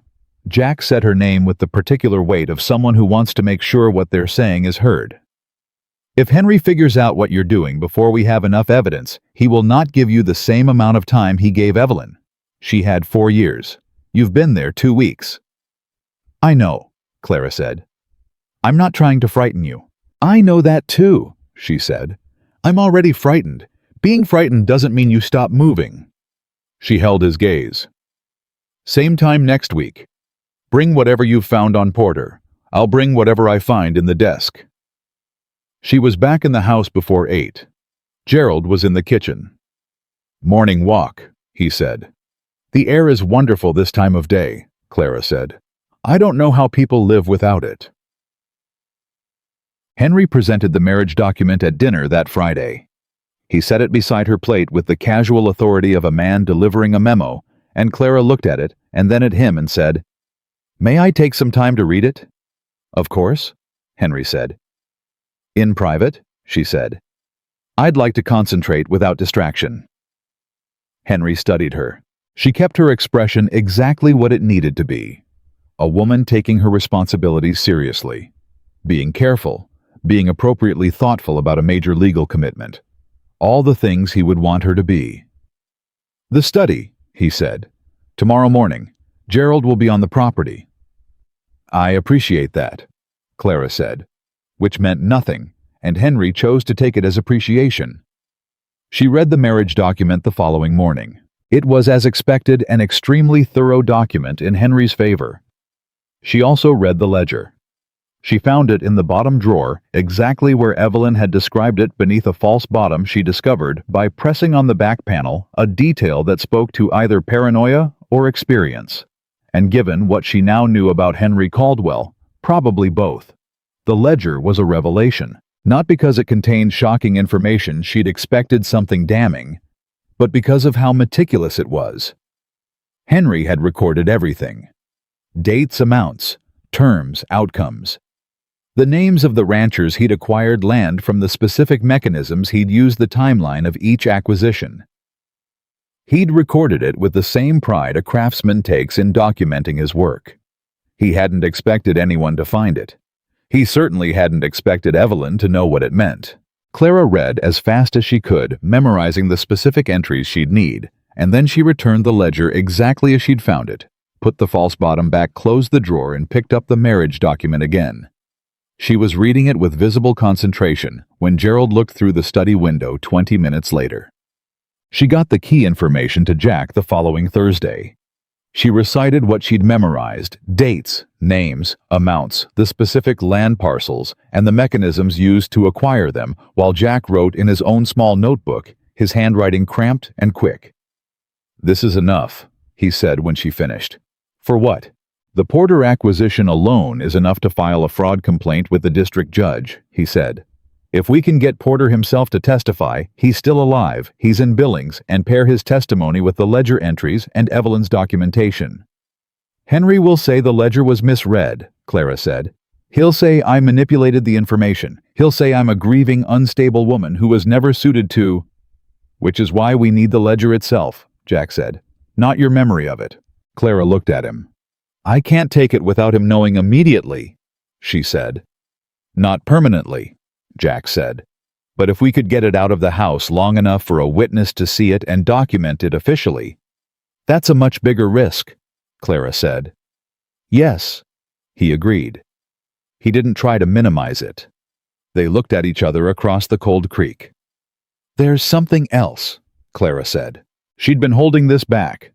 Not because she'd decided not to share it, but because she'd been turning it over for days, examining it from every angle, making sure she'd read it right. "In the ledger," she said, "there's an entry 6 months before Evelyn died. A payment to a man in Billings, Dr. Warren Hollis." Jack went still. "Henry's been making regular payments to Hollis since 3 months after he married Evelyn," Clara said. "The entries are labeled medical consulting, but Evelyn's letters never mentioned a doctor. She was healthy. She wrote about her health without any indication of illness." "Until she was ill," Jack said quietly. "Until she was suddenly, briefly, and fatally ill," Clara said. "Yes." The silence between them had weight. "Hollis," Jack said. "I know that name." "You do." "Not well, but he has a reputation in Billings." A pause. "Not a good one." Clara looked at the water. Henry was paying a doctor in Billings for 3 years while Evelyn was alive, and when Evelyn became inconvenient, she died of an illness that came from nowhere and left just as fast. "That's not proof," Jack said. "No," Clara said. "But combined with the land fraud, the pattern of coercion, the intimidation of anyone who asked questions, it builds a picture," Jack said. "It builds a picture," Clara agreed. They looked at each other. "I need more time inside that house," Clara said. "And I'll go to Billings," Jack said. "Find Hollis, find Porter. Start laying groundwork with people who can hear this officially." He paused. "Clara, I need you to promise me something." "Depending on what it is," she said. "If at any point Henry or Gerald give you any reason to believe you're in immediate danger, I'll go to Margaret," Clara said. "She knows more than she's saying, and I think she's closer to talking than she was a week ago." "And if you can't get to Margaret, I'll go to the children," Clara said. "Thomas knows this ranch better than Gerald does. He's been mapping it in his head for 3 years." She said it with a certainty that came from watching the boy for 2 weeks, from reading the way he tracked exits and distances, the way a child learns to calculate escape routes when the place that's supposed to be safe doesn't feel safe. Jack looked at her with that expression again, the one that wasn't quite a smile. "You've been paying attention," he said. "That's what I do," Clara said. She was halfway back to the house when she understood that something was wrong. Not a dramatic signal. Nothing had changed in any visible, nameable way. But Clara had grown up in a house where the temperature of a room told you more than any words spoken in it, and the temperature of the yard she was walking into was off. Too still. Gerald's horse was at the post. Gerald wasn't visible. The kitchen door was closed when it was always open at this hour. Clara kept walking at exactly the same pace. She went through the kitchen door. Margaret was standing at the stove with her back to the room, and her posture was wrong, too rigid, the specific rigidity of someone being watched. Henry Caldwell was sitting at the kitchen table. He looked up when Clara came in. "Good morning," he said. His voice was perfectly even. "Good morning," Clara said. She moved to pour herself coffee. Her hands were steady. She concentrated on making sure they stayed that way. "You're up early." "I wanted to speak with you," he said. "Of course," Clara said.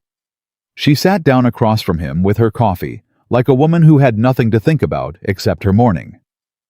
Henry looked at her for a long moment. "You've been going to the east pasture," he said. "I've been taking morning walks," Clara said. "I mentioned it to Margaret. The east pasture specifically," he said. "The creek is pleasant this time of year," she said. "Gerald tells me you've been there every Thursday." "Gerald has been keeping close track," Clara said. Henry's eyes didn't move from her face. "Clara," he said very quietly, "I want to believe that you are adjusting to life here the way your father promised me you would. I want to believe that you understand the position you're in and the opportunity you've been given." He paused. "But I need you to understand something clearly. This is my house. This is my land. And the people on my land are here because I allow them to be." Clara set her coffee cup down. She looked at him directly. "Are you threatening me, Mr. Caldwell?" "I'm clarifying," he said. "Good," she said. "Then let me clarify something in return." She kept her voice level and specific and completely without drama. "I am not Evelyn. I know that disappoints you because Evelyn learned to be quiet, and you expected the same. But I'm going to tell you something that I think will save us both a great deal of difficulty." Henry said nothing. "I am not your enemy," Clara said. "I came here in good faith. I am caring for your children in good faith. And I will sign your marriage document in good faith once I've had adequate time to consider it." She let that land. "But if you instruct Gerald to follow me on my morning walks," she continued, "or if I discover that my correspondence is being read, or if I feel in any way that my freedom of movement in this household is being curtailed, I will become very difficult to manage. And I don't think that's what either of us wants." Henry Caldwell looked at her across the kitchen table. Margaret had not moved. The clock on the wall ticked. "You're a bold woman," Henry said finally. "I'm an honest one," Clara said. "There's a difference." He stood, pushed back his chair, buttoned his jacket with the deliberate, controlled movements of a man who was used to being the one who ended conversations.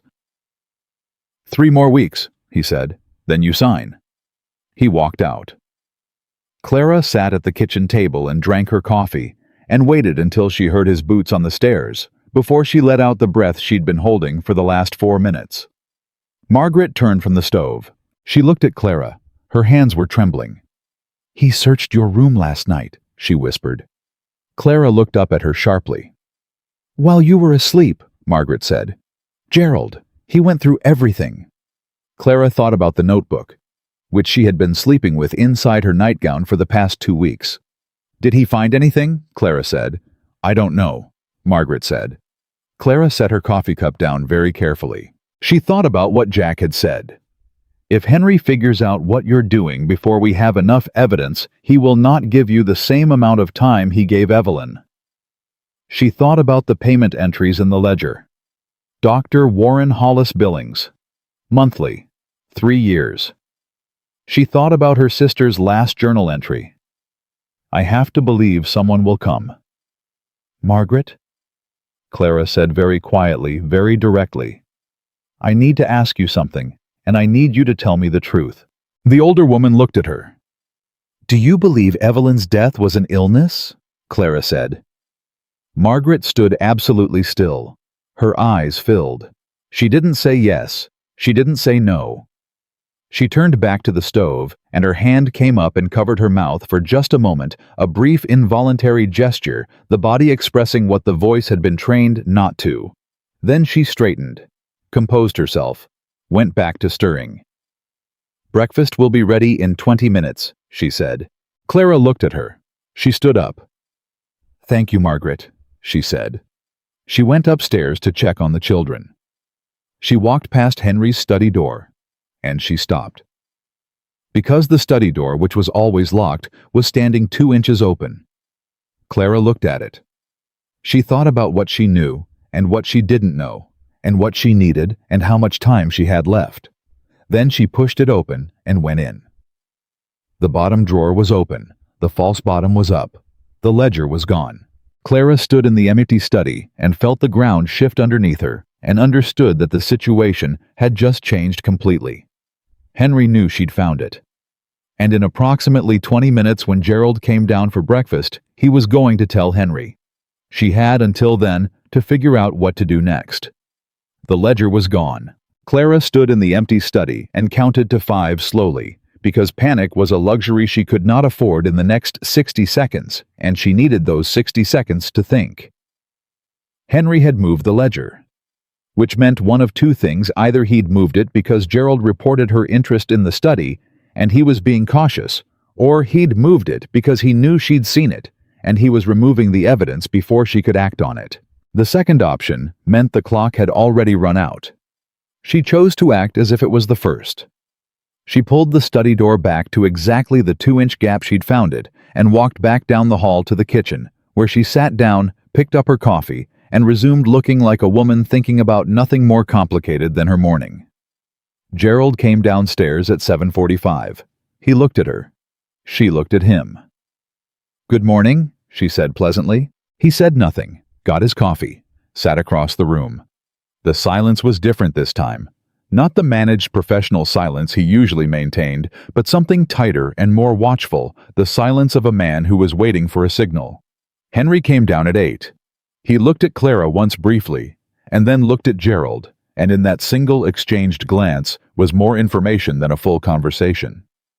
They knew. Not necessarily what she knew, not necessarily how much, but they knew she had been in that study, and they knew she'd found the drawer, and whatever they'd decided to do about it had already been decided before Henry walked into the kitchen. Clara drank her coffee and said good morning to Thomas and Lily when they appeared, and helped Lily with her braid, and listened to Thomas explain a mathematical concept he'd been working on, and ate her breakfast with the steady, unhurried manner of someone who had made a decision and was now simply waiting for the right moment to act on it. The decision she had made, standing in the empty study with the open drawer in front of her, was this: she was not going to wait for Jack to come back with enough evidence from Billings. The timeline she'd been operating on, careful, methodical stay until we have everything, had just been compressed into something much shorter and much less comfortable. She needed to move today. She got to Thomas at mid-morning during the window between breakfast and his lessons, when he usually went to the barn. She didn't waste time. "Thomas," she said quietly, falling into step beside him. "I need to ask you something and I need an honest answer." He didn't break stride. "All right. If someone needed to get from this property to the Morrison place without going through the main gate," she said, "is there a way?" Thomas walked 3 more steps. "The south fence has a gap by the old water trough," he said. "It's been broken since spring. Gerald keeps saying he'll fix it. How long would it take to reach the Morrison place from there?" "On foot an hour, maybe." A pause. "On one of the horses from the back corral 20 minutes. "The back corral," Clara said. "That's not visible from the house. Not from the front or the study windows," Thomas said. His voice was completely even, the voice of a child relaying factual information with great care. "You can see it from Gerald's room." "What time does Gerald eat his lunch?" 12:30, Thomas said. "He's always in the kitchen by 12:30. Clara looked at the boy walking beside her, this 8-year-old, who had been quietly mapping every exit and blind spot and schedule on this property for years, who had absorbed every operational detail of this ranch with the patient systematic attention of someone who understood on a level below conscious thought that the information might matter someday. "Thomas," she said, "your mother would be so proud of you." His throat moved. "Is it bad?" he said. "What's happening?" "It's going to be fine," Clara said. "But I need you to do something for me, and it's important." "Okay," he said without hesitation, without asking what. Just okay. That single word from an 8-year-old boy, who had every reason to trust no one, hit Clara somewhere behind the sternum, with a force she hadn't expected. "If anyone asks where I am between 12:30 and 2, she said, "You don't know. You haven't seen me since morning." "I haven't seen you since morning," Thomas repeated, "and Lily stays inside." "Lily always stays inside when she doesn't want Gerald looking at her," Thomas said, which told Clara something about Lily she filed away with a fury she couldn't afford to feel right now. "Good," she said. "Go to your lessons." He went. She spent the next 2 hours performing normalcy with a precision that was almost artistic. She sat with Margaret and helped sort the week's mending. She asked Margaret questions about the household accounts. Innocuous questions, the kind a woman settling into her domestic role would reasonably ask, and listened to the answers with the attentive patience of someone who had all the time in the world and no particular agenda. Margaret answered her questions. But at 11:15, while Clara was folding a pillowcase, Margaret said very quietly without looking at her, "He's sending for someone from Billings tomorrow." Clara's hands kept moving. "Who?" "I don't know the name," Margaret said. "Gerald made the arrangements this morning. Someone who deals with situations." Clara folded the pillowcase. She picked up another one. "Thank you, Margaret," she said. "I can't." Margaret's voice broke very slightly and then came back together. "I can't be involved." "You're not involved," Clara said. "You're folding laundry." At 12:25, Clara went upstairs to her room. She took Evelyn's notebook from inside her dress. She wrapped it in a piece of cloth and tucked it into the deep inner pocket of her heaviest coat, which she put on as if she was cold. She took her journal, which contained her own notes of everything she'd memorized from the ledger, the dates, the names, the amounts, the pattern. She looked at the photograph of Evelyn on the writing desk. She picked it up. She put it in her coat pocket. Then she walked downstairs with the calm, unhurried movement of a woman going out for a morning walk, which was nothing unusual, which nobody should question, which was just Clara going to the creek again, the way she always did. Gerald was in the kitchen. Henry was in the study. Clara walked through the back door and across the yard toward the barn, and she did not run and she did not look back, and she breathed slowly and evenly, and went to the back corral with 12:30, coming up fast. The horse she chose was a gray mare, who looked at her with the calm, evaluating intelligence of an animal who has dealt with many different kinds of people and learned to assess them quickly. I know, Clara told her, checking the cinch with hands that were shaking only slightly. I know. Let's be quick about it. She was through the gap in the south fence by 12:32. She was at the Morrison place at 12:58. Jack Rivers came out of the barn when he heard the horse and his expression when he saw Clara arriving alone, and fast told her that he'd already registered that something had gone wrong before she even opened her mouth. "The ledger's gone," she said, swinging down. "Gerald searched my room. Henry has someone coming from Billings tomorrow to deal with the situation, which I believe means deal with me." Jack's jaw tightened. "How much time do we have?" "Until someone at the ranch figures out where I went," Clara said. "I told Thomas to cover me until 2. After that, they'll look." Jack was already moving. "Morrison," he called toward the house. "I need a horse." Tom Morrison appeared in the doorway, a broad, weathered man in his 60s who looked at Clara with the assessing attention of someone who had heard things and was deciding how much he believed them. "This is Clara Whitmore," Jack said. "She's Evelyn Caldwell's sister." Something crossed Morrison's face. Not surprise, more like confirmation. "You found something," Morrison said to her. "I found everything," Clara said. "I have Evelyn's notebook and my own notes on the ledger contents. I need to know if that's enough to go to the county judge, or if we need the ledger itself." "The ledger itself," Morrison said immediately. "Judge Harding won't move on written notes alone. Henry Caldwell is too well connected in this county. We need primary evidence." Clara looked at Jack. Jack looked at her. "Where would he move it?" Jack said. "Not the study," Clara said. "He knows I know about that drawer. Somewhere I haven't had access to." She thought. "His bedroom, or Gerald's quarters. Somewhere I've never been alone." "Then we go back and get it," Jack said. "We can't just walk in and take it," Clara said. "No," Jack agreed. "But you have something Henry doesn't know you have." She looked at him. "You have those ledger entries memorized," he said. "Specific dates, specific amounts, specific names. That's not nothing. A judge might not move on handwritten notes, but what if those notes were corroborated by the people named in those entries?" "Porter," Clara said.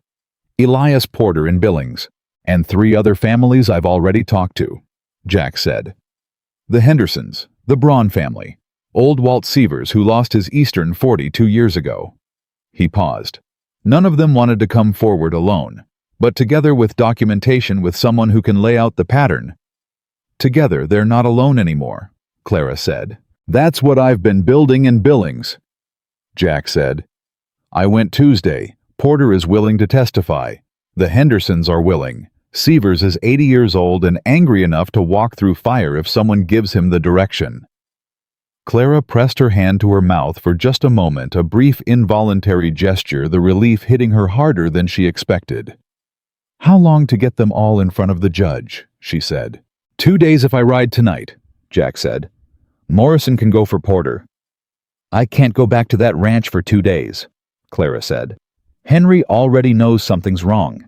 If I walk back in there tonight—" "You don't go back," Jack said. "The children," Clara said immediately. "I know," he said. "Thomas and Lily are in that house," she said. "If Henry decides I've run and he's losing control of the situation there—" "I know," Jack said again, and his voice was quiet and certain and completely serious. "Which is why you're not going back alone." He looked at Morrison. "Can she stay here tonight?" "As long as she needs," Morrison said without hesitation. "My wife'll want to hear the whole story." "The children," Clara said again. "I'll go to the ranch tonight," Jack said. "Not confrontationally. I'll tell Henry I'm looking for work passing through, heard he might need an extra hand. I've done it before. He won't find it unusual. And while I'm there, I can get eyes on Thomas and Lily and make sure they're all right." Clara looked at him. "You'd go back there voluntarily," she said. "I've been back in worse situations for less reason," he said. "Jack, Clara." He said her name with the direct, no extra word simplicity she had come to recognize as his specific form of emphasis. 2 days. Let me do what I've been doing, and you do what you've been doing, and in 2 days we'll have enough to end this." She wanted to argue.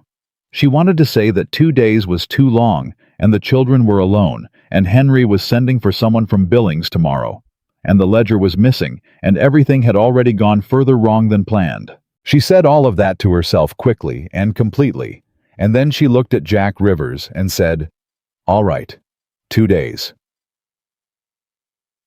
The first day was the hardest thing Clara had ever done.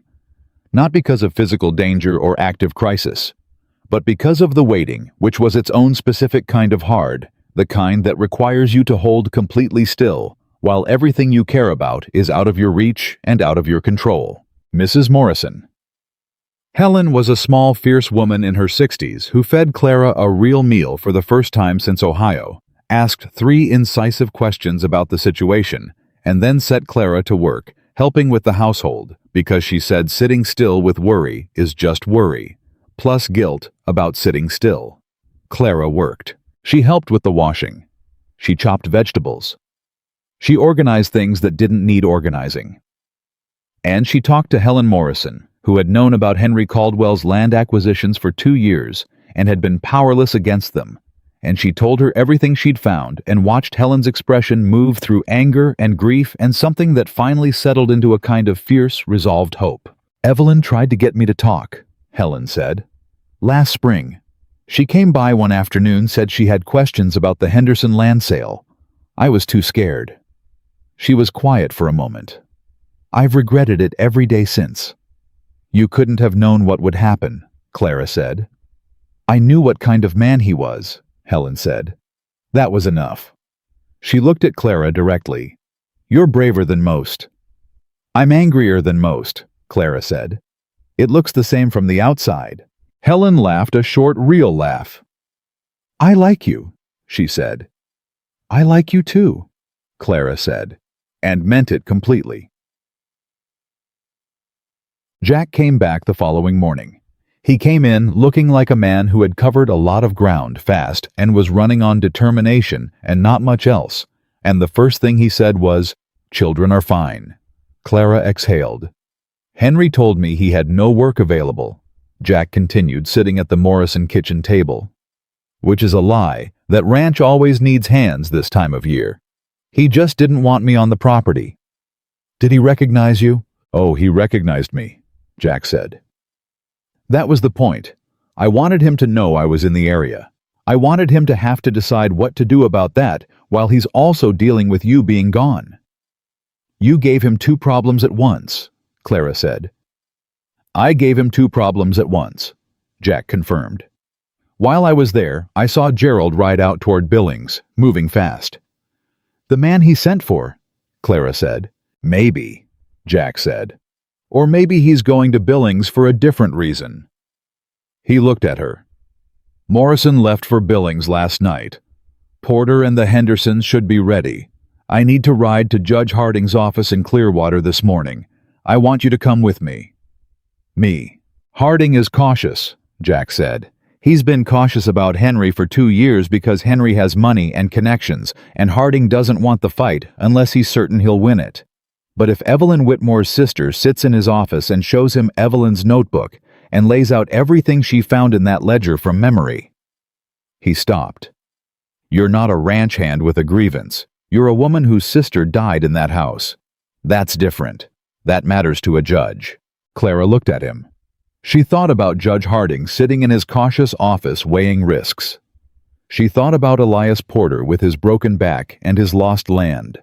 She thought about the Henderson family, the Braun family, Walt Severs, who was 80 years old and still angry. She thought about Thomas standing in front of Lily in the barn with his chin up. She thought about Evelyn's voice reading itself to her from the last journal entry. "I have to believe someone will come." "When do we leave?" Clara said. "Now," Jack said. Judge Harding's office in Clearwater smelled of old paper and pipe tobacco and the specific accumulated gravity of a place where decisions with consequences were made regularly. Harding himself was 60-something with a face designed to reveal nothing and eyes that revealed everything to anyone paying close enough attention. He looked at Clara when Jack brought her in, and then he looked at Jack, and then he looked at the notebook Clara set on his desk. "Sit down," he said. Clara sat. She told him everything, not in the emotional, scattered way of someone overwhelmed by what they'd experienced, in the specific, sequential, methodical way of a woman who had spent 2 weeks documenting a criminal enterprise and understood that the quality of the telling was going to determine whether the telling mattered. She told him about the land acquisitions. She recited the specific entries from the ledger. She described the acceleration clauses and the February calls and the timeline of each acquisition. She laid out the pattern as Evelyn had assembled it and as Clara had confirmed it. Harding listened without interrupting. When she finished, he picked up Evelyn's notebook and read for several minutes in silence. Then he said, "The ledger itself is still on the property," Clara said.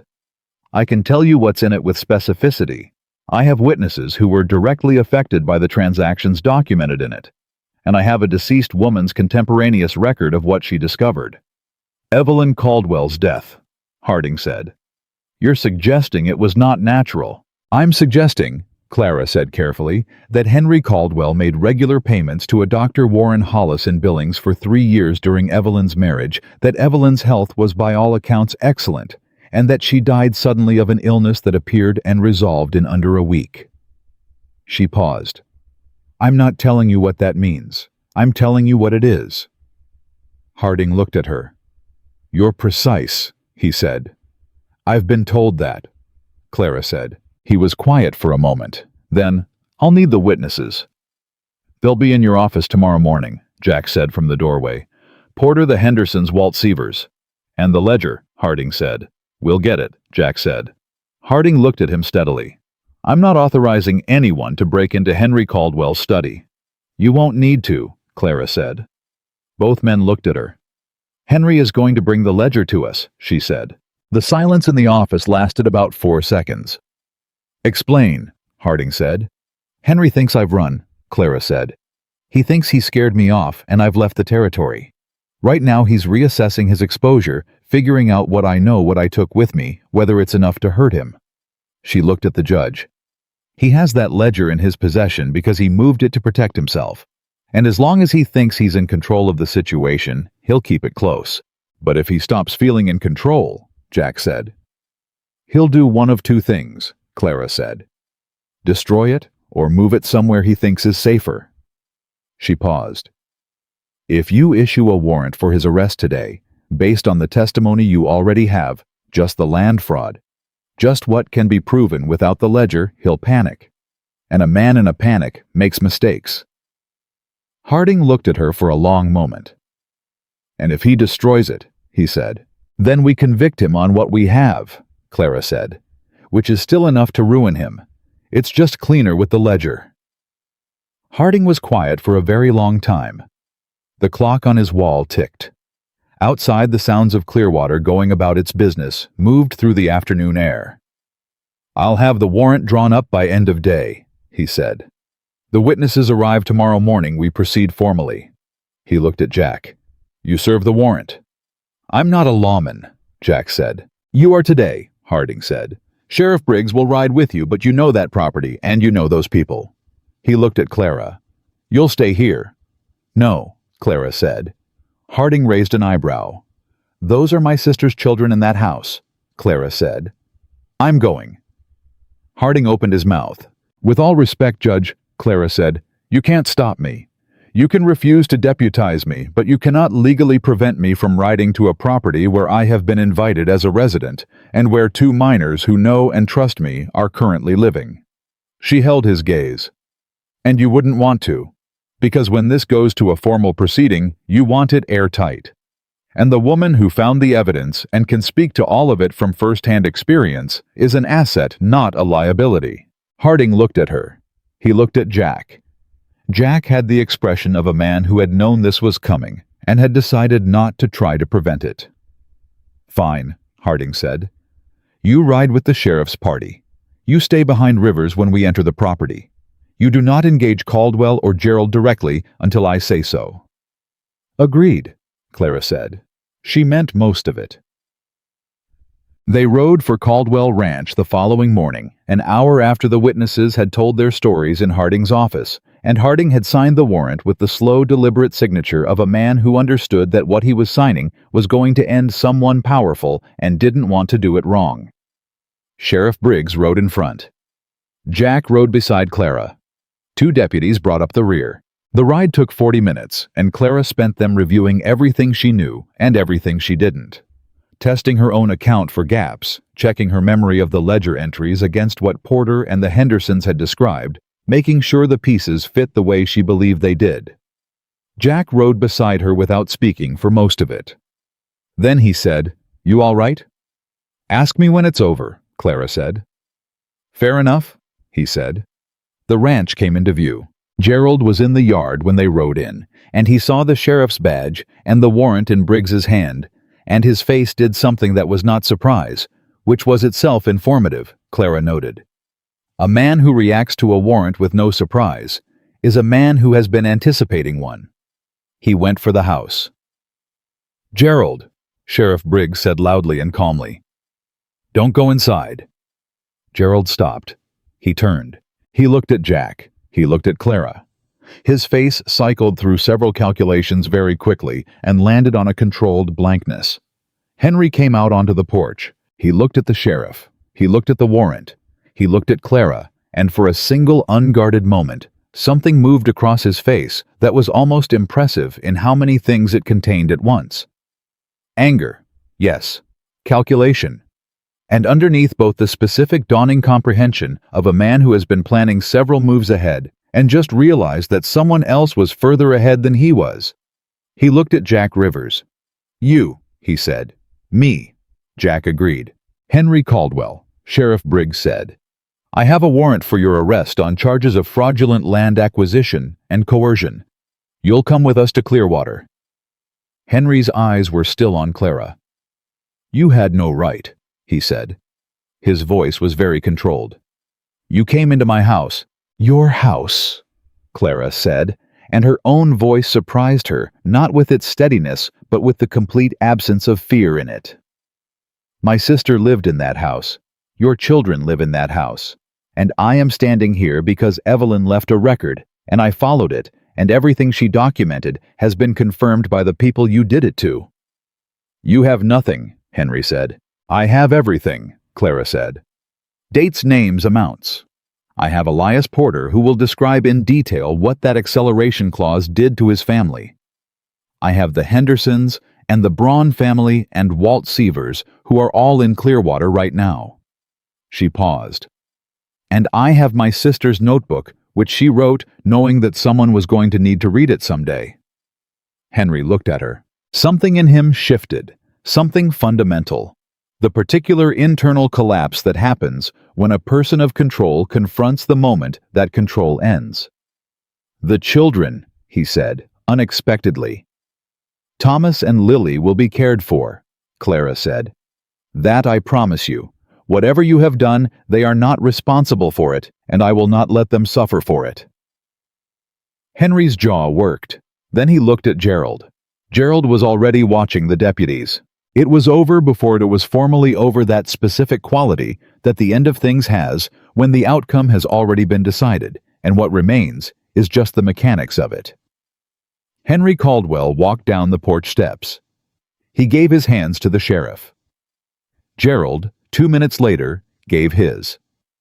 Clara stood in the yard of Caldwell Ranch and watched it happen and felt something move through her that she didn't immediately have a name for. Not triumph, not relief exactly. Something quieter and more complicated. The specific feeling of watching something that should have been stopped much sooner, finally being stopped. The back door opened. Thomas came out first with Lily a step behind him, his hand back to hold hers, his face tight with the wound-up tension of someone who had heard adult voices and adult footsteps and had come to see. He looked at Gerald being walked toward a horse. He looked at his father. He looked at Clara. "Is it over?" he said. Clara walked to him. She crouched down so she was level with both of them. "The hard part," she said, "is over." Lily looked at her with Evelyn's eyes. "Are you leaving?" "No," Clara said. Promise, Lily said. Clara looked at this 6-year-old girl with her dead mother's face standing in the yard of a house that had been a prison with a door that looked like a home, and she said, "I promise." Lily's hand reached out and took Clara's. Thomas stood straighter the way he did when he'd decided something. "I knew you weren't like him," he said. "Who?" Clara said. "The others," Thomas said. "The adults who came here and just went along." He looked at her directly. "Mother knew you'd be different too. She said so, in her letters." Clara pressed her hand over her mouth for just a moment, a brief involuntary gesture, and then she had herself back. "She was right," Clara said. Jack was beside her then, not crowding, just present the way he always was, simply there when the moment required it. "We need to get the children inside," he said quietly, "and then you should probably sit down." "I'm fine," Clara said. "Clara," he said. She looked at him. He looked back with those dark, steady eyes and said simply, "You don't have to be fine right now. It's done." She looked at the children. She looked at the ranch, which was just a ranch now, just land and fences and cattle and the Montana sky that went forever in every direction, indifferent and beautiful, and completely unchanged by everything that had happened beneath it. Then she let out the breath she felt like she'd been holding since Ohio. "All right," she said. "All right," Jack agreed. And they went inside. The house was different without Henry Caldwell in it. Not quieter, it was actually louder, which surprised Clara until she understood why. For 4 years under Henry's roof, sound had been managed, contained. Every voice calibrated to a volume that wouldn't draw his attention, every footstep measured against the risk of being noticed. Now the absence of that pressure was so complete that it took several days for the people left behind to trust it. Margaret was the first to change. She started humming in the kitchen on the 3rd morning after the arrest. Just a small sound, almost inaudible, the kind of thing a person does without deciding to. She caught herself doing it and went still for a moment, as if waiting for a consequence. When none came, she hummed a little louder. By the end of the week, she was humming full songs and had rearranged the kitchen in a way she'd apparently wanted to do for years and had never been permitted. Thomas changed more slowly the way deep things always change, not in a single visible shift, but in the accumulation of small ones. He started answering questions without looking for permission first. He started talking at dinner in the normal rambling way of a child who has things to say, and has finally remembered that saying them is allowed. One evening, he laughed so hard at something Lily said that he knocked over his water glass, and his first instinct was to freeze, and then he registered that nobody was going to react the way he'd been trained to expect. And something in his face moved through a complicated sequence of emotions, very quickly before landing on something that looked like relief, so profound, it was almost painful to witness. Lily simply expanded. There was no other word for it. She spread out into the space that had previously been compressed tight filling rooms with her voice and her songs, and the particular restless energy of a 6-year-old who has been told to be quiet too many times and has a great deal of volume saved up. Clara watched all of this and felt 2 things simultaneously: a grief for the years these children had spent making themselves small, and a fierce, grateful joy at watching them stop. The trial proceedings moved faster than anyone expected, which Judge Harding later attributed to the quality of the evidence. Elias Porter testified for 2 hours. His account of the loan, the acceleration clause, the February call, and the loss of his North 40 was precise and damning, and delivered in the flat, factual tone of a man who had spent 18 months deciding what he would say if he ever had the chance to say it. The Henderson family testified together, 3 of them finishing each other's sentences in the way of people who have discussed something so many times that the account has become collective property. Walt Severs, at 81 years old, sat in the witness chair and looked at Henry Caldwell across the courtroom with the unhurried patience of a man who has waited a long time and is not going to rush the moment now that it's arrived. "He told me it was a simple loan," Severs said. "I trusted him because he was my neighbor. I'd known him 12 years. A pause. "The worst things are usually done by people you trusted." Clara testified last. She sat in the witness chair and looked at the courtroom at Harding on the bench at the attorney presenting the case at the small crowd of Clearwater residents who had come to watch at Henry Caldwell, sitting at the defense table with the controlled stone-faced expression of a man who has decided that dignity is the only thing he has left and is going to maintain it regardless of cost. She told the truth, all of it, in sequence and detail with the specific precision that had characterized everything she'd done since the night she found Evelyn's note under the floorboard. She described finding the notebook in the tin by the creek. She recited the ledger entries from memory the way she'd practiced in her room at the Morrison place until she could say them in her sleep. She described the study, the false bottom, the drawer. And then the attorney said, "Miss Whitmore, you mentioned in your deposition that your sister's notebook referenced payments to a Dr. Warren Hollis in Billings." The courtroom went very quiet. "She documented them," Clara said, "and I confirmed them in the ledger." "And your sister died of a sudden illness," the attorney said. "Yes. Were you aware that Dr. Warren Hollis lost his medical license 18 months ago following an investigation into the unexplained deaths of two patients whose families subsequently contested the circumstances?" Clara had not known this. She had suspected something. She had laid out what she knew to Harding and let him determine what it meant. But she had not known this specific fact, and the knowledge of it arrived in the courtroom with the particular impact of a door opening onto something you had been standing close to for a long time without knowing it was there. She looked at Henry Caldwell. He was looking at the table in front of him. For the first time since she'd met him, Henry Caldwell was looking at something other than the person he was managing. He was looking at the end. "I was not aware of that specifically," Clara said. "But I was aware that something about my sister's death required explanation, and I believe the record speaks for itself." The courtroom was completely silent. Then someone in the back row said very quietly, "Lord Almighty," and the silence broke into the particular controlled noise of a room full of people absorbing something that had just fundamentally changed the shape of what they thought they knew. Henry Caldwell was convicted on 4 counts of fraudulent land acquisition and 2 counts of coercion. The Hollis connection was referred to a separate investigation, a fact that Harding communicated to Clara with the careful judicial precision of a man who wanted her to understand that the process was continuing without promising her what it would find. "That investigation will take time," he told her. "And it may not produce a charge, not enough direct evidence of what Hollis actually did. But it will produce answers. Someone will have to account for those payments." "My sister deserves answers," Clara said. "She does," Harding said, "and I intend to make sure she gets them." He said it in the tone of a man who meant it. Clara chose to believe him. None.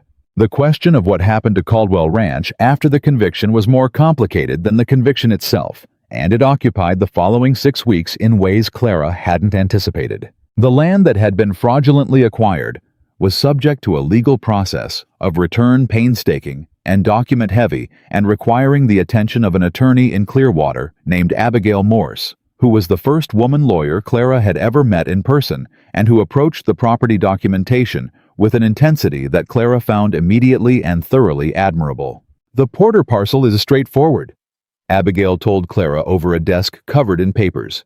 "The Henderson land is more complicated because Henry sold a portion of it to a third party who may have been unaware of the original fraud. The Braun situation is—" She stopped, sighed. "The Braun situation is a project." "What about the ranch itself?" Clara said. "The original Caldwell land, the house, the working property." Abigail looked at her. "That depends on you." "On me. You were entered into a legal residential agreement as Henry Caldwell's prospective wife," Abigail said. "You have a claim to certain protections under that agreement, particularly given that you were brought here under conditions that could be argued as coercive in themselves. And there are 2 minor children who require a guardian." She paused. "The court will need to determine their situation." "Their situation," Clara said, "is that they're staying with me." Abigail looked at her. "That's a significant commitment," she said. "Yes," Clara said. "You're unmarried. You have no legal relationship to those children." "I know. The court will require—" "Tell me what the court requires," Clara said, and I'll do it." Abigail Morse studied her for a moment with the evaluating attention of a very intelligent woman deciding what she was looking at. "I'll file the guardianship petition this week," she said. Jack Rivers came to the ranch on a Tuesday evening, 3 weeks after the arrest. Clara was in the kitchen with the children helping Thomas with a mathematics problem that had gotten ambitious when she heard the knock. She opened the door and he was there, hat in hand, looking exactly the way he always looked, steady, direct, taking up his own space without apology. "I came to see how you were managing," he said. "Come in," she said. He sat at the kitchen table, and Thomas immediately launched into explaining the mathematics problem to him, because Thomas had identified Jack as someone who would actually engage with the explanation rather than nod politely through it. And he was right. Jack listened, asked a genuine question, and they spent 10 minutes on long division before Lily, who had been watching from the doorway with the calculating patience of a 6-year-old who knows how to read a room, decided the moment was right, and climbed onto the chair beside him.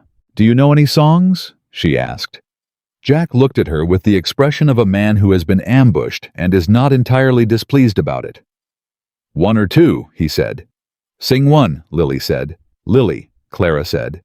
"It's all right," Jack said. He sang a short verse of something, an old working song, the kind that belongs to the land and the people who work it, in a low, unhurried voice. And Lily listened with her chin in her hands, and her eyes completely serious in the way of children absorbing something they've decided is important. When he finished, she said, "Again," and he sang it again. Clara stood at the kitchen counter and watched this man, this person who had appeared on a road when she needed someone to appear, who had said the right thing at every moment, without seeming to calculate what the right thing was, who had ridden back to a dangerous property because there was no one else to look in on 2 children. And she felt something she'd been carefully not examining for 6 weeks move into clarity. She'd been careful with it. She'd had reasons to be careful. Her life had been in genuine danger. She had been focused on survival, on evidence, on the children, on the trial. She had not had time to think about what she felt, and she'd used that honestly. But Thomas and Lily were safe now. The trial was over. The guardianship petition was filed. The immediate emergency had resolved into something that was still demanding but was no longer desperate. And Jack Rivers was sitting at her kitchen table singing an old song for a 6-year-old who had decided she liked him, and Clara was out of reasons to be careful. She didn't say anything about it that evening. Neither did he. But when he stood to leave and she walked him to the door, he stopped on the porch and turned back. "You're all right," he said, not as a pleasantry, as an actual question. "I'm getting there," she said. He looked at her in the particular way he had, direct, unhurried, not pushing anything. "I'll come by Thursday," he said, "if that's all right." "Thursday is fine," Clara said. He nodded and left. Clara stood on the porch in the cold Montana evening and watched him go, and thought about Evelyn's last letter to her, the one that had arrived the week after Evelyn died, written before the end, came delayed in transit. It had said, "Clara, if you ever find someone who looks at you like you matter for exactly who you are and not what you're useful for, don't be clever about it. Just let it be what it is." "All right, Evelyn," Clara said quietly to the night and the stars and her sister's memory. "All right." The letter from her father arrived in November. It was short. It acknowledged the outcome of the trial. It said in the clipped, unadorned language her father used when he was managing discomfort that he was glad the children were being looked after and that Clara had handled herself well. It said nothing about the fact that he had sent her into a dangerous situation without regard for her safety. It said nothing about what he'd known or not known, what he'd considered or not considered. It said nothing about Evelyn. Clara read it twice. Then she sat at the writing desk. Evelyn's writing desk, which she'd moved from the bedroom to the front room because it had better light, and she wrote back. She was precise. She was honest. She said everything she'd been carrying since Ohio, not in anger exactly, but in the specific, clear language of a woman who has decided that the truth is something she owes herself even when the other person isn't ready to receive it. She told him what he had done, Not what he'd meant, not what his reasons had been, not the charitable interpretation she might have extended to a stranger, what he had done.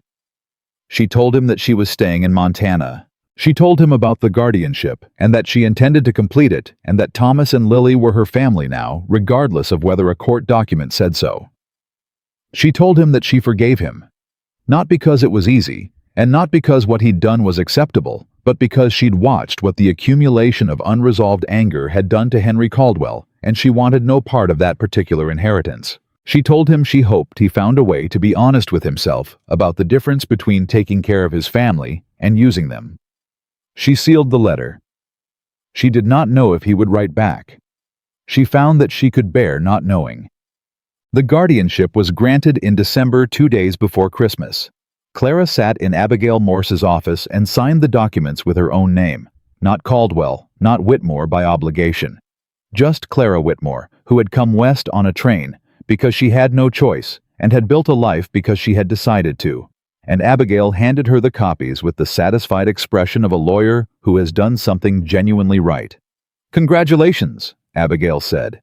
"Thank you," Clara said, "for everything." "Don't thank me," Abigail said.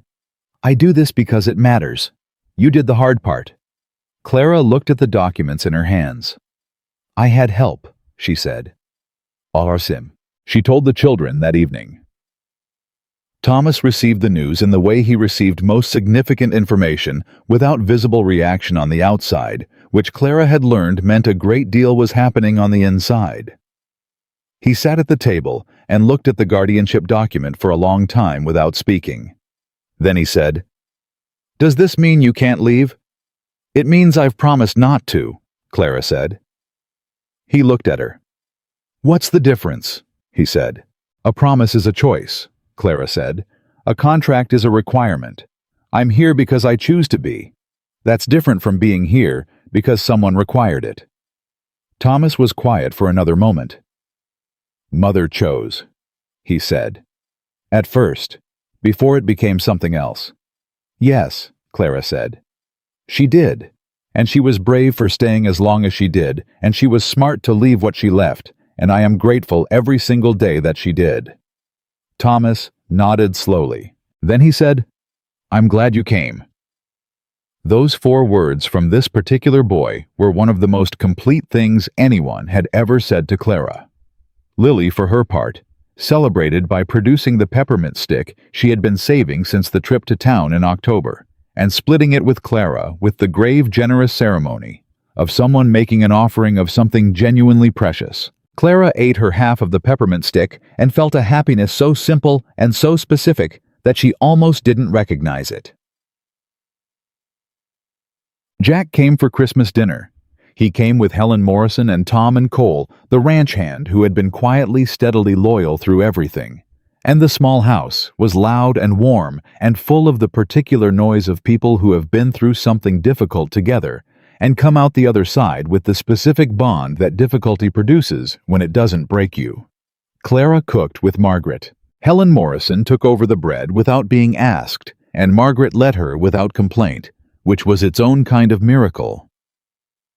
Tom Morrison and Jack talked about cattle and fencing and the coming spring with the comfortable shorthand of men who understand the same kind of work, while Thomas sat between them and absorbed the conversation with the focused attention of someone storing it. Cole played a card game with Lily that Lily was definitely cheating at, and that Cole was definitely letting her cheat at to Lily's enormous satisfaction. And Clara moved through all of it, cooking, laughing, listening, occasionally, stopping to simply take in the sight of this table, these people, this house, that was not a prison anymore, but just a house filling up with the particular warmth of people who had chosen to be there. And she thought about the woman who had sat on a train from Ohio 6 months ago, watching the landscape change outside the window, and wondering if she was traveling toward a new life, or toward losing herself forever. Both, it turned out. Both. After dinner, after the Morrisons had gone, and Cole had returned to the bunkhouse, and the children were finally reluctantly in bed, Clara and Jack sat on the porch in the cold December dark. The Montana sky was enormous and impossible the way it always was, stars so dense and close that it felt presumptuous to look at them directly. They sat without talking for a few minutes in the comfortable, unhurried way of two people who have run out of the need to fill silence. Then Jack said, "I've been thinking about staying in the area." "Oh," Clara said. "Morrison's offered me a permanent position," he said. "Year-round work. Good pay." A pause. "It would keep me close." "Close to the Morrison place," Clara said. "Close to here," he said. The honesty in those 3 words was so complete and so unadorned that it left no room for misunderstanding and no cover for evasion. And Clara had always appreciated people who communicated like that, who said what they meant, without requiring the other person to work for the meaning. She looked at him. He looked back. "Jack," she said, "why did you come back to that road when the bandits had the stagecoach? You were one man. You didn't know me. You had no reason to get involved." He thought about it. "Someone had to." "That's not a reason," she said. "That's a character trait." Something moved in his expression. Not quite a smile. "Maybe." "My sister put your name in a notebook she hid under a rock in a field," Clara said. "She didn't know you well, but she trusted you, specifically you out of everyone on that ranch." She held his gaze. "That's not nothing." "No," he said. "It's not."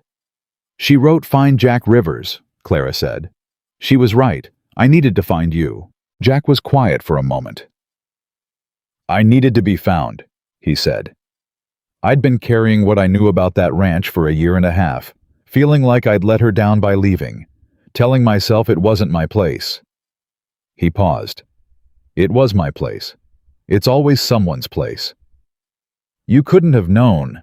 "I knew enough," he said, not self-pitying, just honest in the specific way of someone who has finished arguing with themselves about something and arrived at a clear-eyed accounting. "But I know now, and I know what it took to put it right, and I know who put it right." "We put it right," Clara said. "You found the evidence," he said. "You found the witnesses. You got them in front of the judge. You got me off the property before Henry could—" "Clara," he said. She stopped. "We put it right," he agreed. She looked at the stars. "Stay," she said. "Work for Morrison. Be close." She paused. "See where it goes." "That's what I was hoping you'd say," he said. "I know," she said. "I've been watching you hope it for 3 months." He laughed a real laugh, short and genuine, the kind that comes from somewhere unguarded. Clara smiled. The night was cold, and the stars were relentless, and the house behind them was quiet with the specific quiet of sleeping children who had worn themselves out being loud, which was the best kind of quiet there was. Spring came to the Montana Territory with the aggressive, glorious insistence of a season that knows it has been waited for. Thomas started an ambitious mathematics project involving the calculation of the ranch's optimal grazing rotation, which Jack helped him with, and which Tom Morrison declared was the most practical application of arithmetic he'd ever seen from an 8-year-old. Lily started a garden. She planted it with the systematic intensity of someone who has decided that things growing is important and is going to make it happen regardless of what the soil thinks about it. She recruited Clara, then Margaret, then Cole, then Jack in that order, until the garden had more people invested in it than it had plants, and it was the most successful garden in the territory by virtue of sheer collective will. Margaret stopped being invisible. It happened gradually. She started offering opinions at dinner about the household, then opinions about the children's schedules, then opinions about things that had nothing to do with her professional role at all, simply because she had something to say, and the house had become the kind of house where saying things was not dangerous.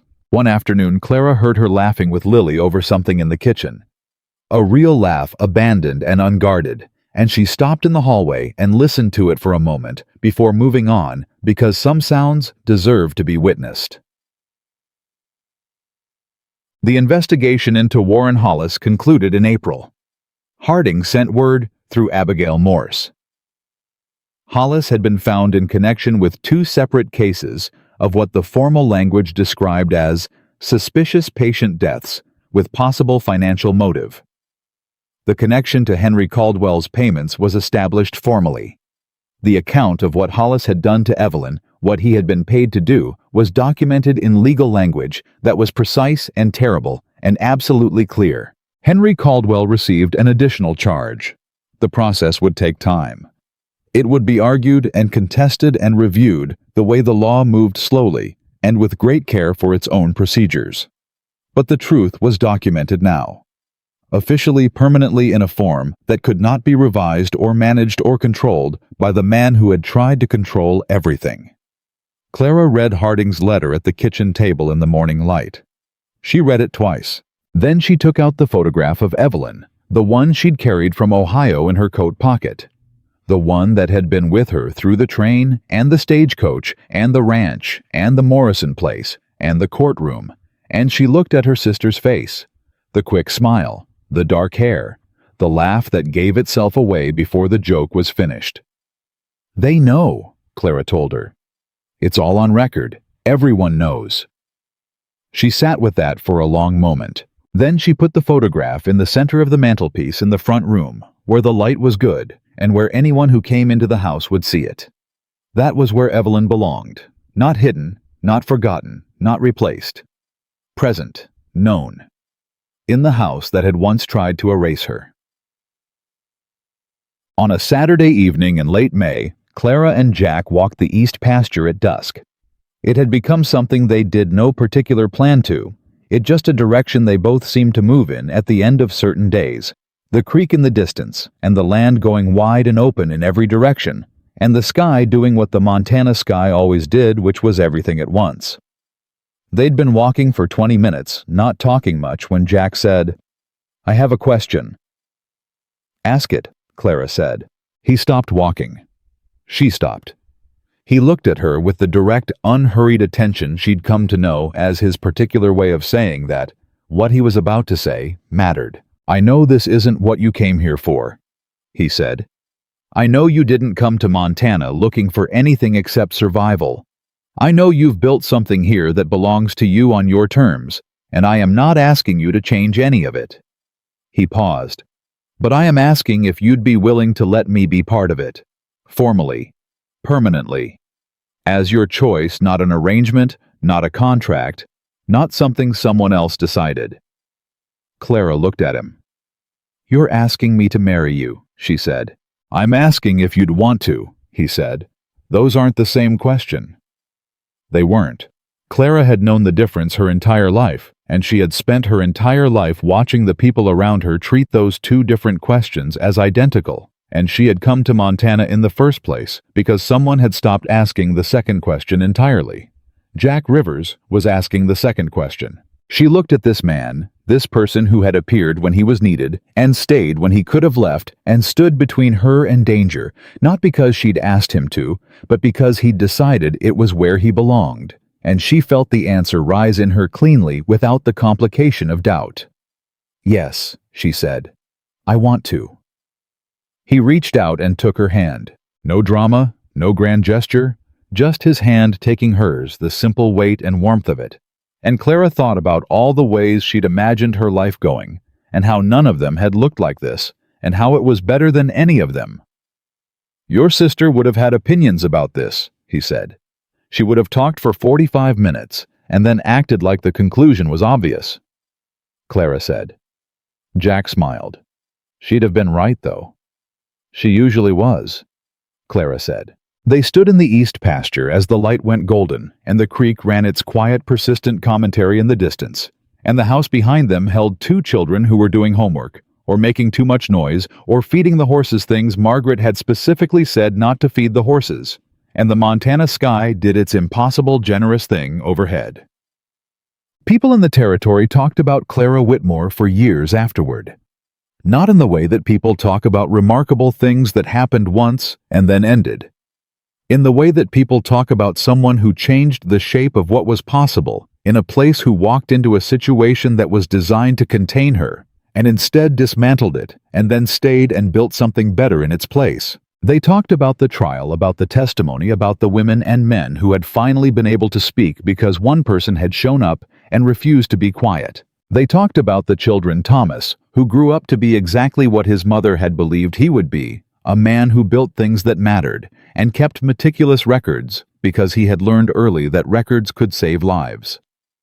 Lily, who sang, who gardened, who ran the household of her own eventual family, with the warm, organized intensity of someone who knew exactly what it felt like to grow up in a house without warmth, and had decided her own house would never be that. They talked about Jack Rivers, who was not a lawman or a hero by any formal definition, just a man who had decided that someone else's wrong was his business, and who had lived that decision consistently and without fanfare for the rest of his life. And they talked about Clara, the woman who had been sent west as a replacement and arrived as herself, who had followed her dead sister's trail into danger and walked out with the truth, who had looked at two frightened children in a prison that looked like a house and said, "You're staying with me." Not because she had to, because she chose to, because love is not an obligation, because family is not a transaction, because a woman's life belongs to her, and no arrangement made without her voice, and without her consent, and without her full, freely given choice, has any claim on it whatsoever. Clara Whitmore knew that down to the bone. She had always known it.